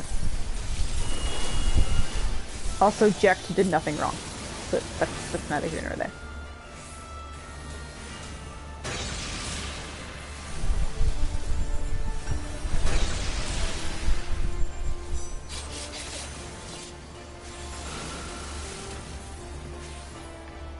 Ta-da!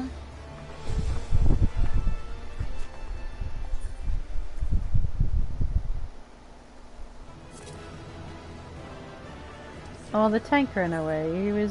I'm giving it to Kitty Floof just because her name is Kitty Floof. I apologize in advance to the other guy. He was really cool as well. It's just their name is Kitty Floof. Did I get any comms? I got 2 comms! Yay! Commendation is basically someone saying, you're cool, and giving you a little pat on the back. Or good jorb. Essentially, that's what they said. They said good jorb. Alright, Minfilia, back from the other dimension. While you were tending to business in Thanalan, yes, that's exactly what I was doing. Some new information arrived courtesy of our friends the Sylphs. An individual fitting La Habre's description has been sighted in the North Shroud. This sighting comes in the wake of a series of mysterious deaths in the self-same area. My instincts tell me that our man is involved. I would have you continue your investigation where you left off. 12 willingly will pick up La Habre's trail once more. Noraxia can furnish you with the details. Pray speak with her, and take it from there. As always, be careful out there, Eva. Oh, right, I have to go back to this. Oh wow, it's 1 o'clock. How long have I been streaming for?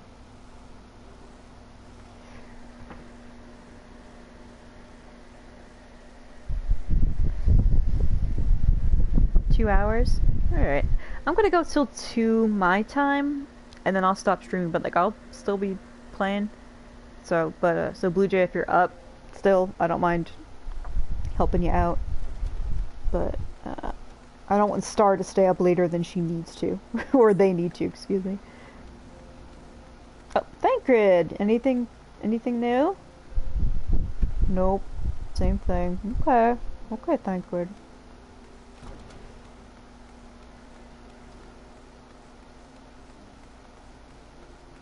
Hey, Salad, you got something to say? Walking One is to investigate Sinister One? Then heed well this one's words. This one is friends of the Walking One and the Ash-Crowned Consortium. According to Friendly One, a digging one named Medred had an encounter with a scary masked one. This masked one is most certainly Sinister One. Walking One should go and speak with Digging One, Medred. Digging One is to be found at Fallgord Fort in the North Shroud.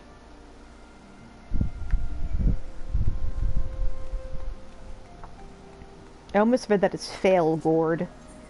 Like, how does a gourd fail?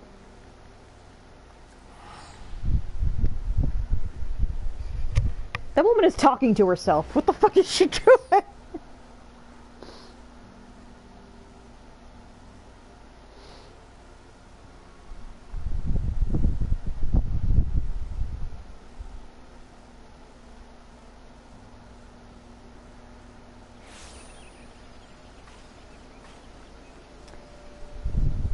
Oh, I love Gridania so much. Alright, where the hell am I going?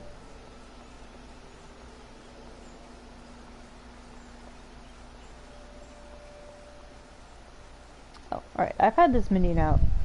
I almost said recycle. I like to cycle through them. Oh, I can't have her yet.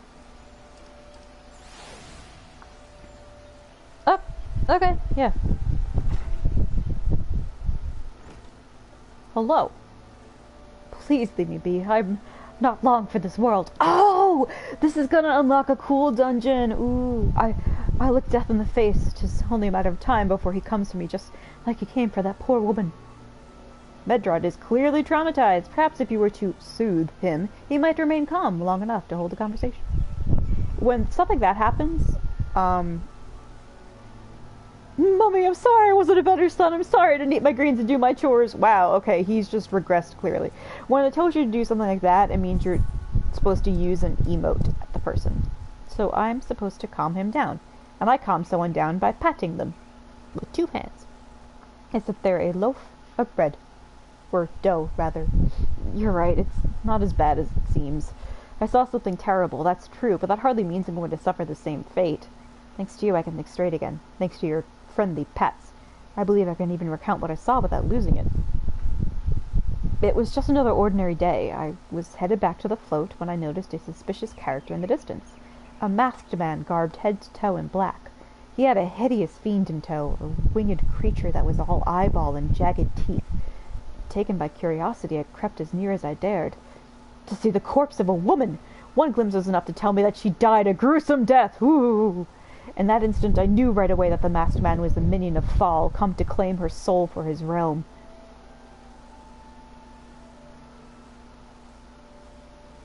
That's a really mean thing to think about one of your gods. Although Fall does seem to have a bit of a dark, fearsome reputation, I noticed. What? You're investigating this same masked man? If that's the case, we'll help you in whatever way we can.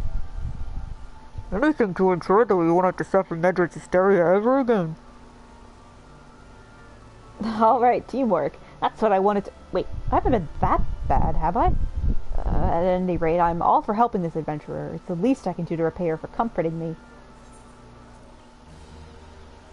So you guys are nice. A bit silly, but you're nice. I can deal with this. She's smoking. I love this girl already. This is so ridiculous. Hey, Ideen. So, here's what I know about the deaths. All the victims are found with their faces torn to shreds. Among the local fauna, only the scalekin known as Z's could inflict such wounds. That's why some folks are pointing the finger at them. How is that guy drinking when he has a bandana over his mouth? What are you doing?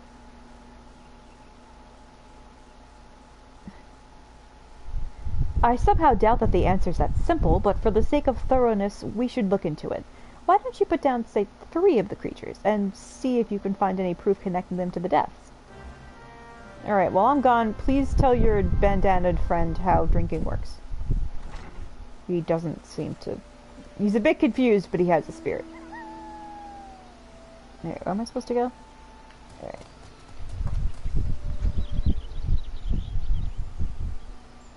Oh, yeah, remember earlier in the stream I was talking about, how there's a part of Gridania that's all fucked up? Kind of like some regions of Thanalin and, Lenosia? This is what I was thinking of. And that's what I believe is a husk of Dalamud? Of the moon that was fallen? Yeah. And that right down there is the abyss. Not like the Dark Souls abyss, but it's an abyss of clouds. Don't know how far down it goes. They just know it goes down. That we'll see more of that in Heaven's Word.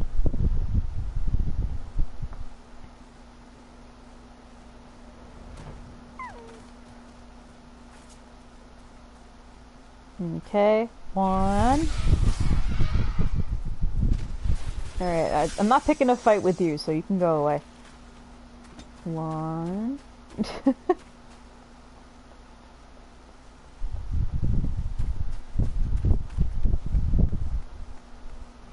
2. Yeah, ooh, the abyss. I love it when games have locations like the abyss.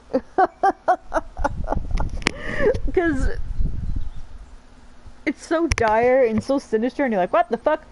But, and I love what the abyss is in Dark Souls, obviously. But then here in fucking Final Fantasy, there we go. In Final Fantasy, it's just an endless depth of clouds. And then, so then you're like, what the fuck? Like, how far down does that shit go? It goes down real far, apparently. Oh, there was something else I wanted to say. Oh, I can't remember what it is now. The Abyss. Final Fantasy. Was it the Sea of Clouds? Oh, it was something. I can't remember what it is.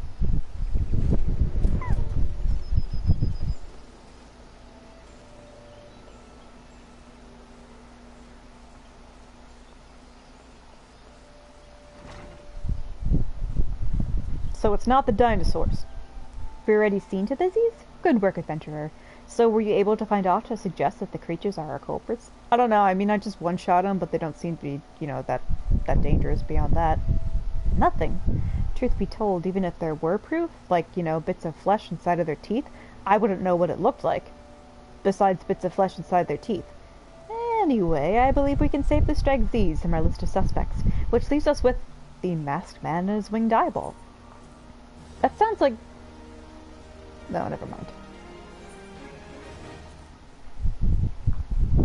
There's something else I heard about the deaths. It appears all the victims have been comely maidens. I better watch myself, eh? Unseemly japes aside, there's a rumor been going around. There's some as whisper that after each victim died, her rancor went into the great big rock southwest of here, causing it to flash and moan. This bears investigating, I reckon. I'm going to give you a fire sand stick to blow off a piece of that crag. The stick doesn't come with a fuse or anything, so you have to throw the thing. Once you've torn the rock a new one, bring back some of the fragments, and I'll give them a gander. So what she said is kind of like weird but cool. When she's just like, oh, their rancor passes into a rock, it's kind of like, from what I can understand, like their enmity, like their hatred or something dark about their passing flows into this rock, and she's like, yeah, just blow up the rock and give me a piece of it and I'll be able to figure it out. So it's like, god damn, you have that ability? Like, you can just look at a rock that a ghost passed through and be like, yeah, this is what happened. Like, or no, that's total bullshit. Like, man, you're cool. Why can't I be friends with you people? You guys want a job? You want to be on the Scions team? So I think that we could really use people like you. You knowing you'll probably find... Well, here's the fun thing is, you can't actually fall into that abyss. It's not like Dark Souls or Bloodborne where you can just fall off cliffs and whatnot. Oh, whoop. fall off cliffs and whatnot, like, look, like, it just, you can't. It just stops you.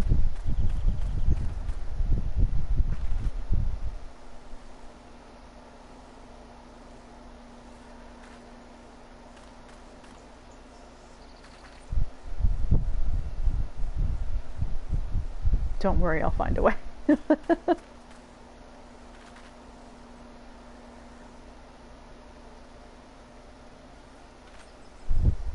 Oh, wait, I'm not done. No. I almost flew away and startled myself.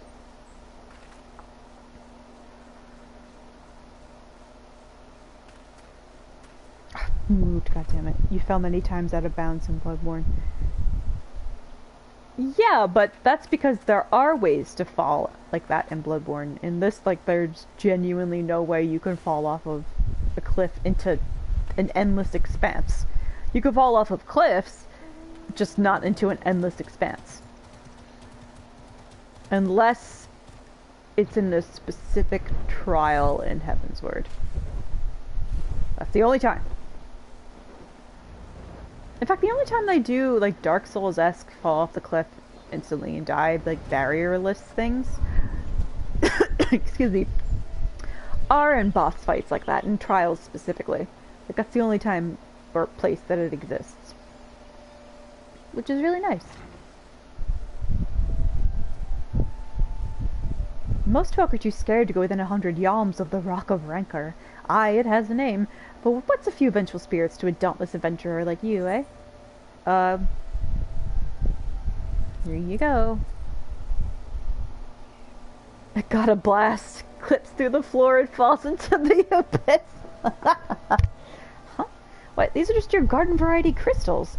Tis a bit hard to tell beneath all the dirt and grime, but they're definitely lightning aspected. I almost hate to say it, but that explains the flashing and moaning. Nothing to do with the masked stranger. Looks like I've gone and wasted both your time and a perfectly good fire sand stick. Oh well. That's fine. Hey, have you figured out how drinking works yet, Iveralt? There's something you should know. I've been keeping this to myself, lest I worsen Medrad's paranoia, but I too have seen the winged eyeball. I cannot say whether it is coincidence, but my sighting took place precisely the same time as Medrad's. I was heading home after a day of digging when a shadow fell over me. Looking up, I found myself locked in the gaze of the giant eyeball. I let out a scream at the top of my lungs and ran on without once looking back. This happened at the rocky area west of here, in case you had a mind to investigate.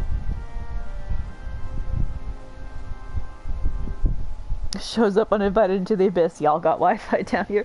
Here's the thing, you can't show up into the, but it's an endless expanse.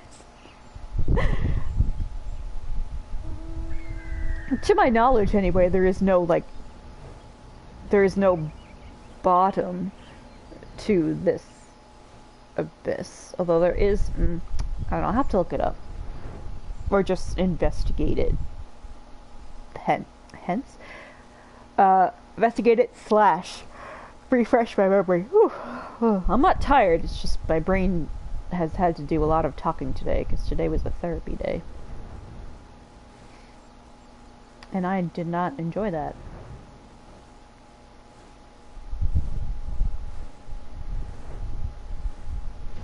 Excuse me.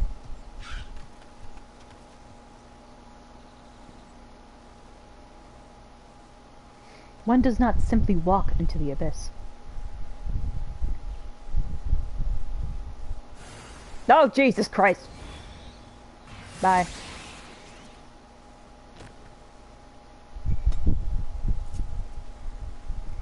So, I brought good news. It was just a giant scary bug. The other good news is I can teach you how to take the bandana off. What do you say to that?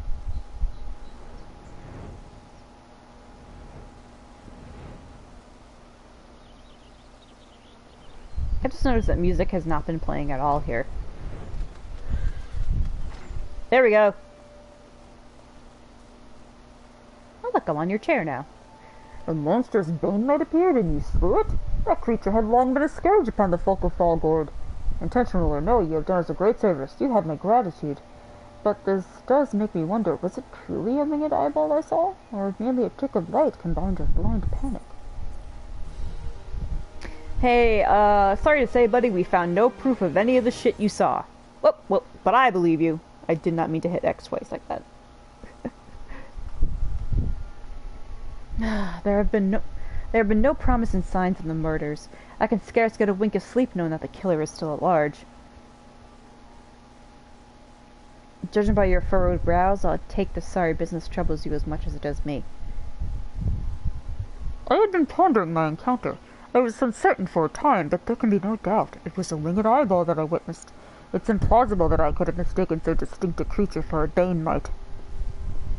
But you and I were moms apart. How could we have both seen it at precisely the same time?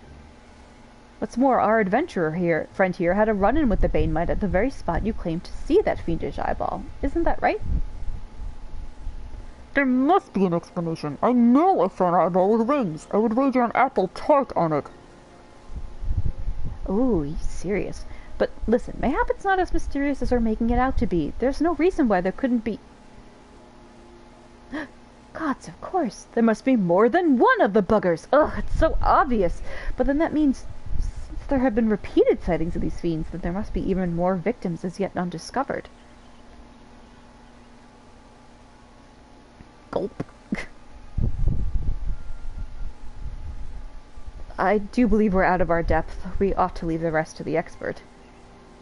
Yes, we're just civilians after all. Good luck, adventurer. It was a pleasure knowing you. Well, I burned to know the truth. Some things are best left unknown. Lest you have forgotten, it was the rocky area to the west that I had my encounter. Should you discover aught of note, you will want to alert the authorities. There is a guardhouse nearby. The serpents there should be pleased for any information that pertains to the security of the region. Good luck figuring out how to drink things.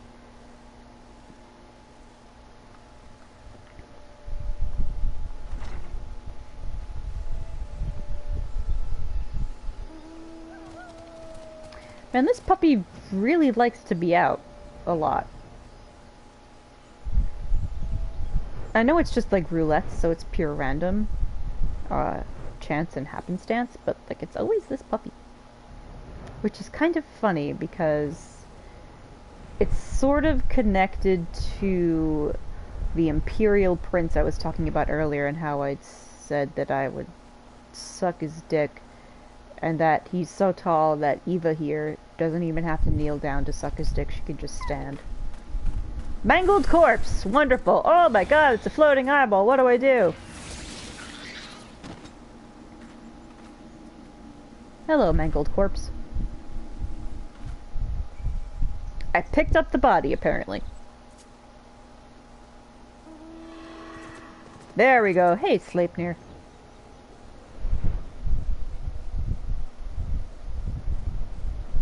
Now I gotta go alert.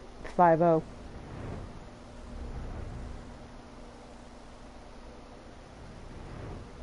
Whee! Let's auger this horse in. Bam.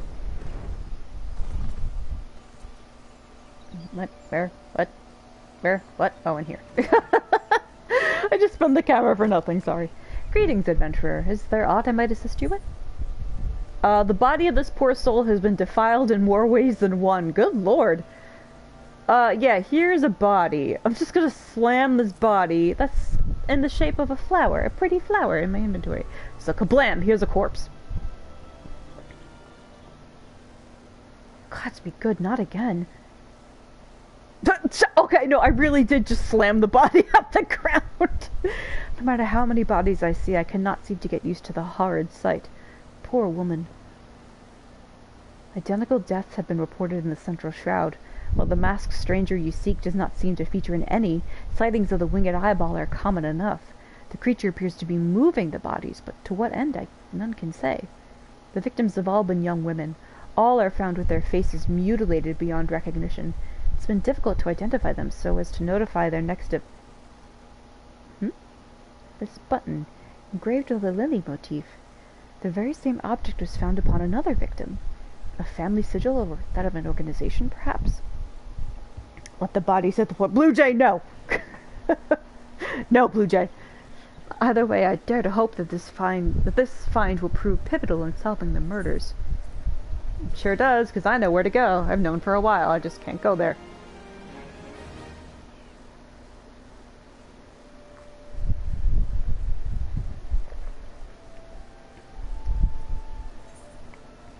secret of the White Lily. I would have you hold on to the lily button. You will need it to continue your investigation. While it isn't standard practice to entrust key evidence to individuals, you have proven yourself reliable and resourceful in this matter by dragging in a dead body. I see no reason why you shouldn't carry on your work. If I might make a suggestion, you may wish to take the button to Gridania and have it examined by Mion. Mayhaps someone in her vast network of contacts can shed light upon its sigil. Okay, bye. God, my knees are really hurting me. Ugh. I don't know why that is, but like late at night my knees start to get really sore. Like, I have no explanation for it. they just hurt really bad. It's kind of like the joints feel like they're swelling, but I have no idea why that would be.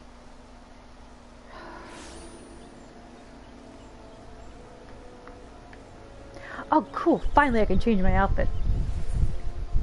Alright, you want to see how extra a summoner can be? With the little horn and everything? There you go.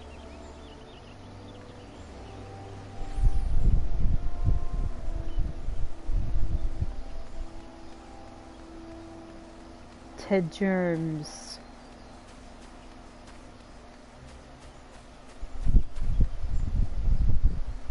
Yeah, this is a the level 80 outfit for summoner. It's like a summoners in Final Fantasy have always had green and red and always have horns. In some games, summoners actually naturally grow a horn, and it's through that they can channel / communicate with the creature that they summon. I do have other variations of a summoner garb that the horn is a little... It's less like a thunk thing coming out of my forehead, but I really like this one. I like it a lot. Good day to you, Eva. By your grim expression, I suspect you aren't here for scones and herb tea. Nope. What do you know about this? Well, isn't this a lovely little button? The engraving is quite exquisite. Artisan level quality, I would say. Where did you say you found this? On a dead body? Lovely. Anyway, I'm afraid I do not recognize the lily sigil. You will have to find the answer the old-fashioned way, by asking around. You could do worse than beginning with Bernadette over by the Aetheryte Plaza. She has a sharp pair of eyes, that one. Okay, bye, Mom.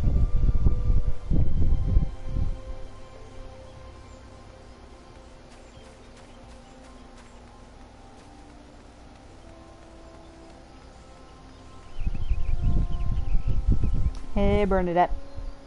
Need help tracking down the owner of a button? That's certainly not a request I receive on a regular basis. Oh, go on then, show me what you have. Take a look at this. Seems to be some manner of decorative button, reminiscent of those worn by the families of old, though I cannot claim to know its sigil. However, I can say with certainty that the white lily is a recurring theme in Gridanian culture. Alas, I do not know who would make a personal sigil of it. If there is a soul in Gridania who does, it would be Sangoled, I think. Sangoled over at the Lancers Guild. The woman makes a point of knowing all the citizens on a forename basis. Yes, you should absolutely go to sleep. Good night, Star. I'm not gonna go for much longer anyway, so you're not gonna miss anything plot-wise. That's significant.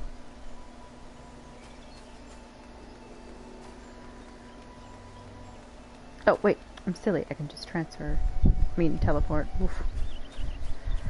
I'm here.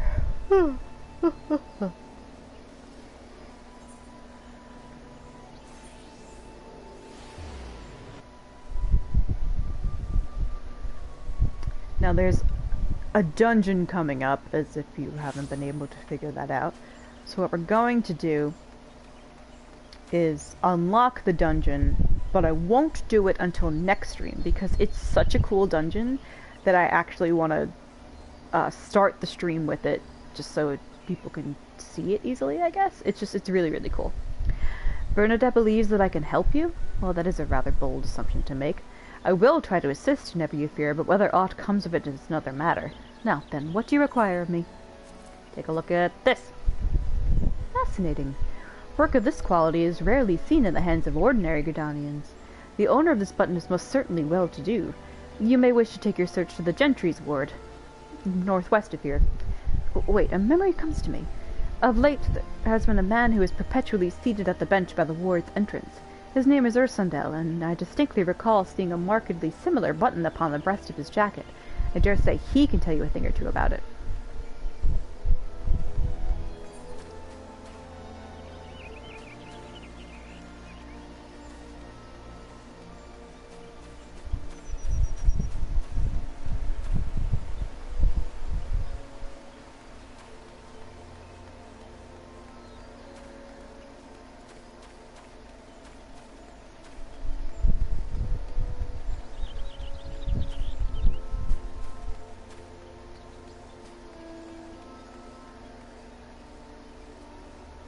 Hey, buddy. I do not believe we are acquainted. Pray, leave me to my thoughts. No, look at this. Also, why is your crotch framed like that? The sigil of the Darkentor family. How is it that you came to be in possession of this button? I found it on a dead body. From the body of a murdered woman. Her face. Was it marred in any way? To shreds, you say. I had feared as much. I can no longer feign ignorance. I shall reveal to you the truth of the deaths, but on one condition. You promise to put an end to my lady's madness and free her from her torment. I promise to free your lady from her torment. Skeleton in her closet. Ursundel has a confession to make regarding the mysterious murders. I was once a manservant in the employ of one of the oldest and proudest families in Gridania, the Darkentor. During that time I had the honour of waiting upon Lady Amandine, mistress of the household. Fair as summer was she, and possessed of a heart befitting her radiance. Alas, the calamity wrought a great change in her. Though my lady escaped with her life, death may well have been a kinder fate. Never will I forget the day her bandages were removed, and she beheld her disfigured face for the first time. At that moment, the kindly woman I knew ceased to be. Unable to bear the thought of being seen, my lady sequestered herself within her chambers and refused all company. This continued for many uneasy moons, until one day, without warning, she began receiving queer guests. None among us knew whence they came, these masked men, but my lady believed that they would help her to regain what she had lost. She began the rites of rejuvenation. These rituals seemed innocent enough in the beginning, but grew ever more grotesque as time went by. Eventually, there came a day when my lady bound one of her handmaidens to her bed and then proceeded to mutilate the poor girl's face. Suffice it to say, she did not survive the ordeal. It fell to me to dispose of her body. I performed the dreadful task as bade, obedient servant that I was, but when the time came to return to the house, my legs refused to move. I knew then that I could not go back to that place, not after the nightmare I had witnessed. So it was that I left Hawk Manor, my home, for nigh on half a century. Long did I weep for the girl who was slain, and longer still for the woman that Lady Amandine had been. Yet one cannot weep forever, and I endeavoured to put the matter behind me. Indeed, I had resolved never to speak of my experience, until you appeared before me. My lady's madness must be ended, lest more innocent lives be lost. I got news for you, buddy. A lot more innocent lives have been lost. Lay her tormented soul to rest as you swore to me you would. She awaits you at Hawk Manor on the western edge of the central shroud. Go now. Go and do what must be done.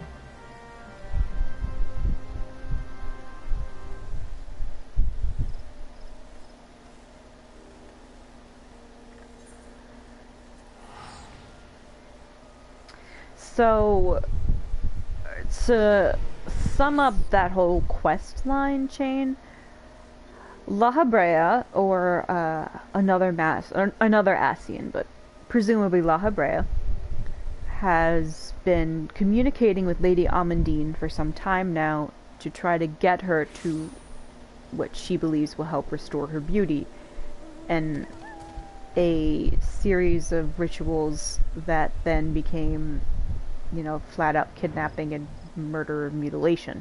Kind of like Elizabeth, Bathory, or Elizabeth Bathory, only with, actual magic.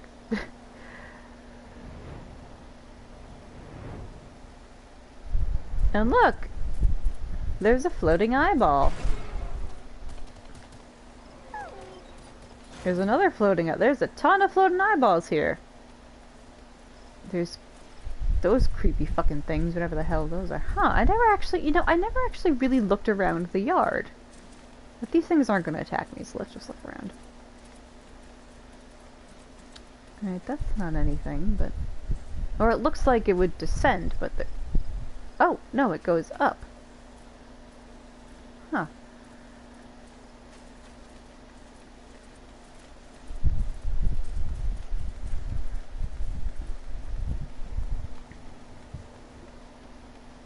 Manor Gate.